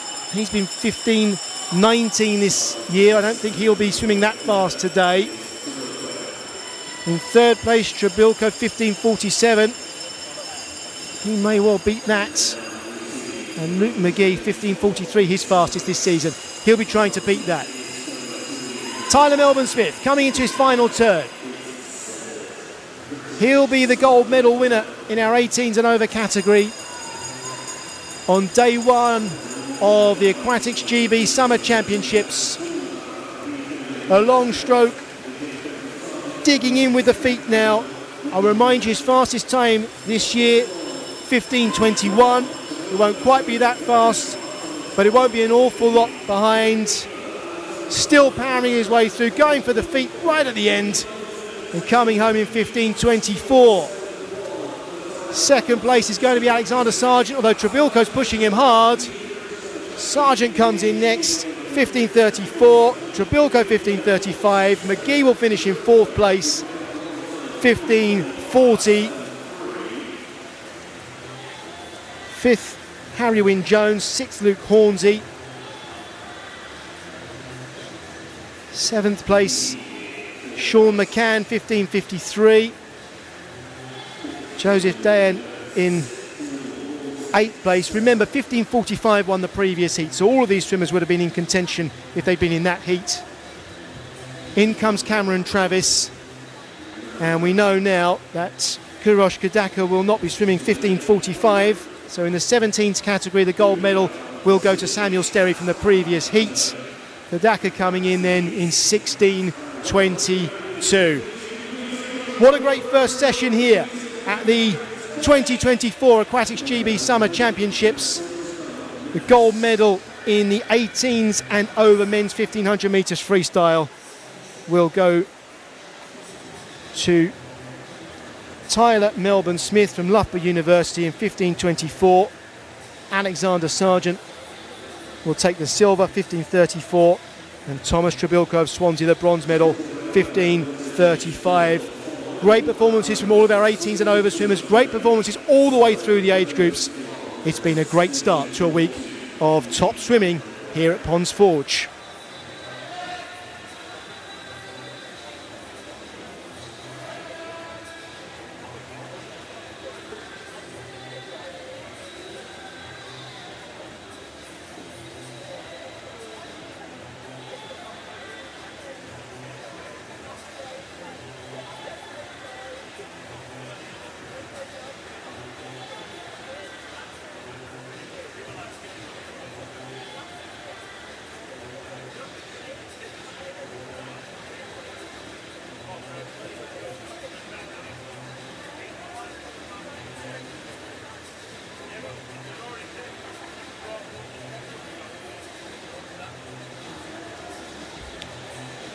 Well, stay tuned to this stream from the Aquatics GB Summer Championships.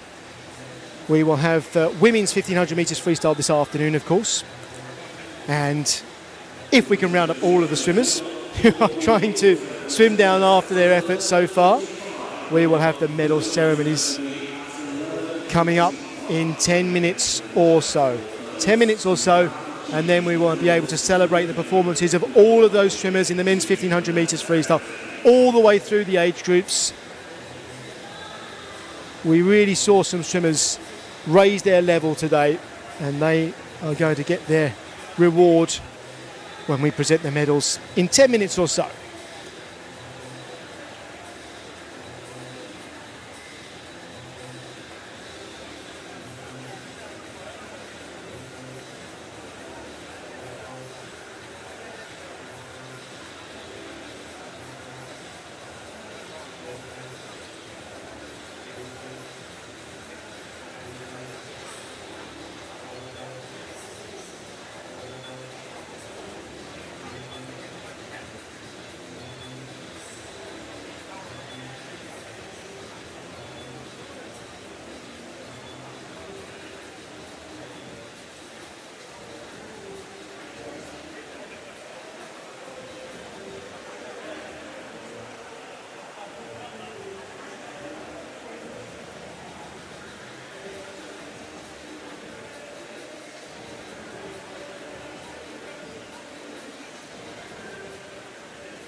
Welcome back then. We have our medals ceremony.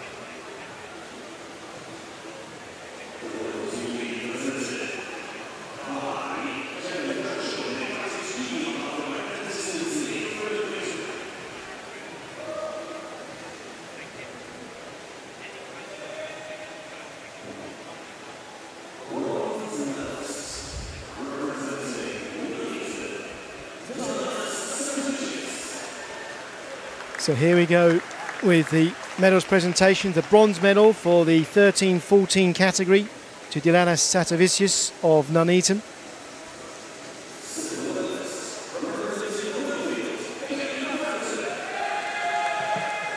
The silver medal for Caden Frampton of Millfield.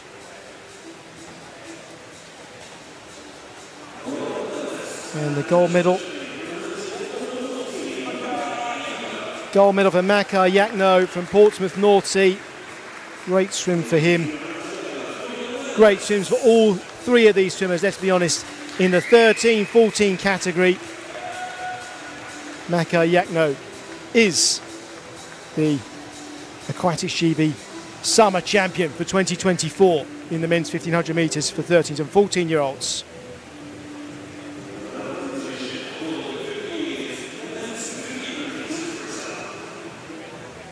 On to the 15-year-olds presentation now.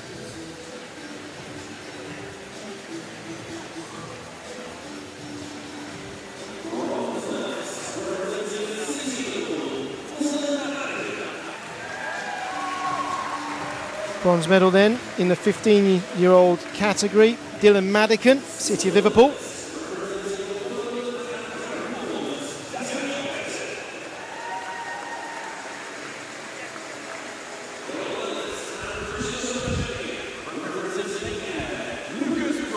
Silver medal went to Daniel Payton. And the gold medal, Lucas Bryant. So Lucas Bryant is the 15-year-old champion in the men's 1500 metres freestyle.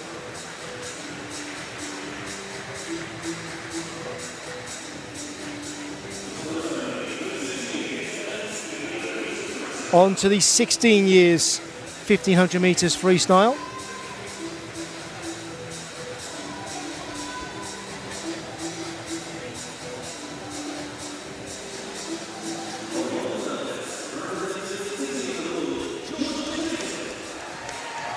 Bronze medal for George Daintith, City of Liverpool.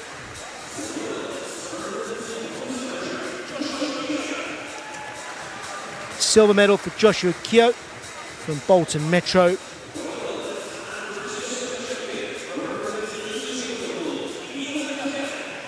And the gold medal to Ethan Kelly, also from the City of Liverpool. Great swim from him in the penultimate heat. Ethan Kelly is the national champion then of the Aquatics GB Summer Championships of 2024 for 16-year-olds in the men's 1500 metres freestyle.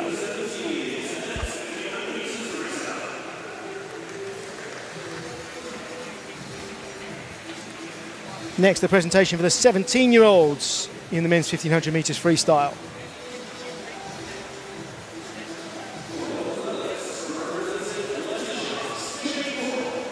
James Raw winning the bronze medal for Leicester Sharks.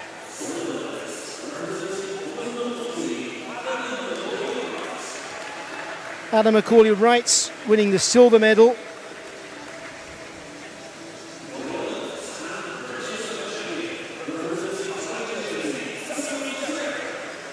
And from the Tiger Swimming Club in Jersey, Samuel Sterry wins the gold medal. What a race it was between Sterry and Ethan Kelly in their heat. And they both come away as champions from the 2024 Aquatics GB Summer Championships.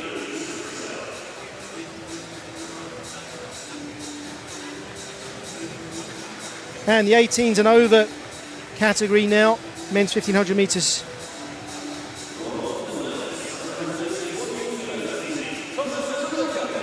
Thomas Trebilco winning the silver medal for Swansea University.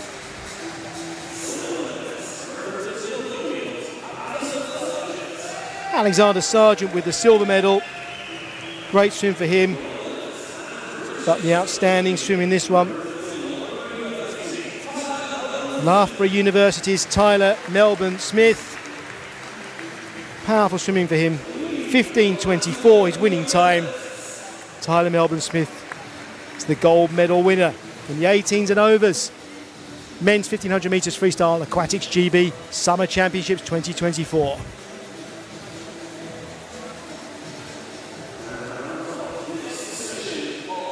We're going to get ready now for the women's 1500 metres freestyle session. That comes up a little bit later. So join us again here on the stream for full commentary on all of the 9 heats in the women's 1500 metres freestyle. we are going to see more top performances. I can guarantee you that. We'll see you later.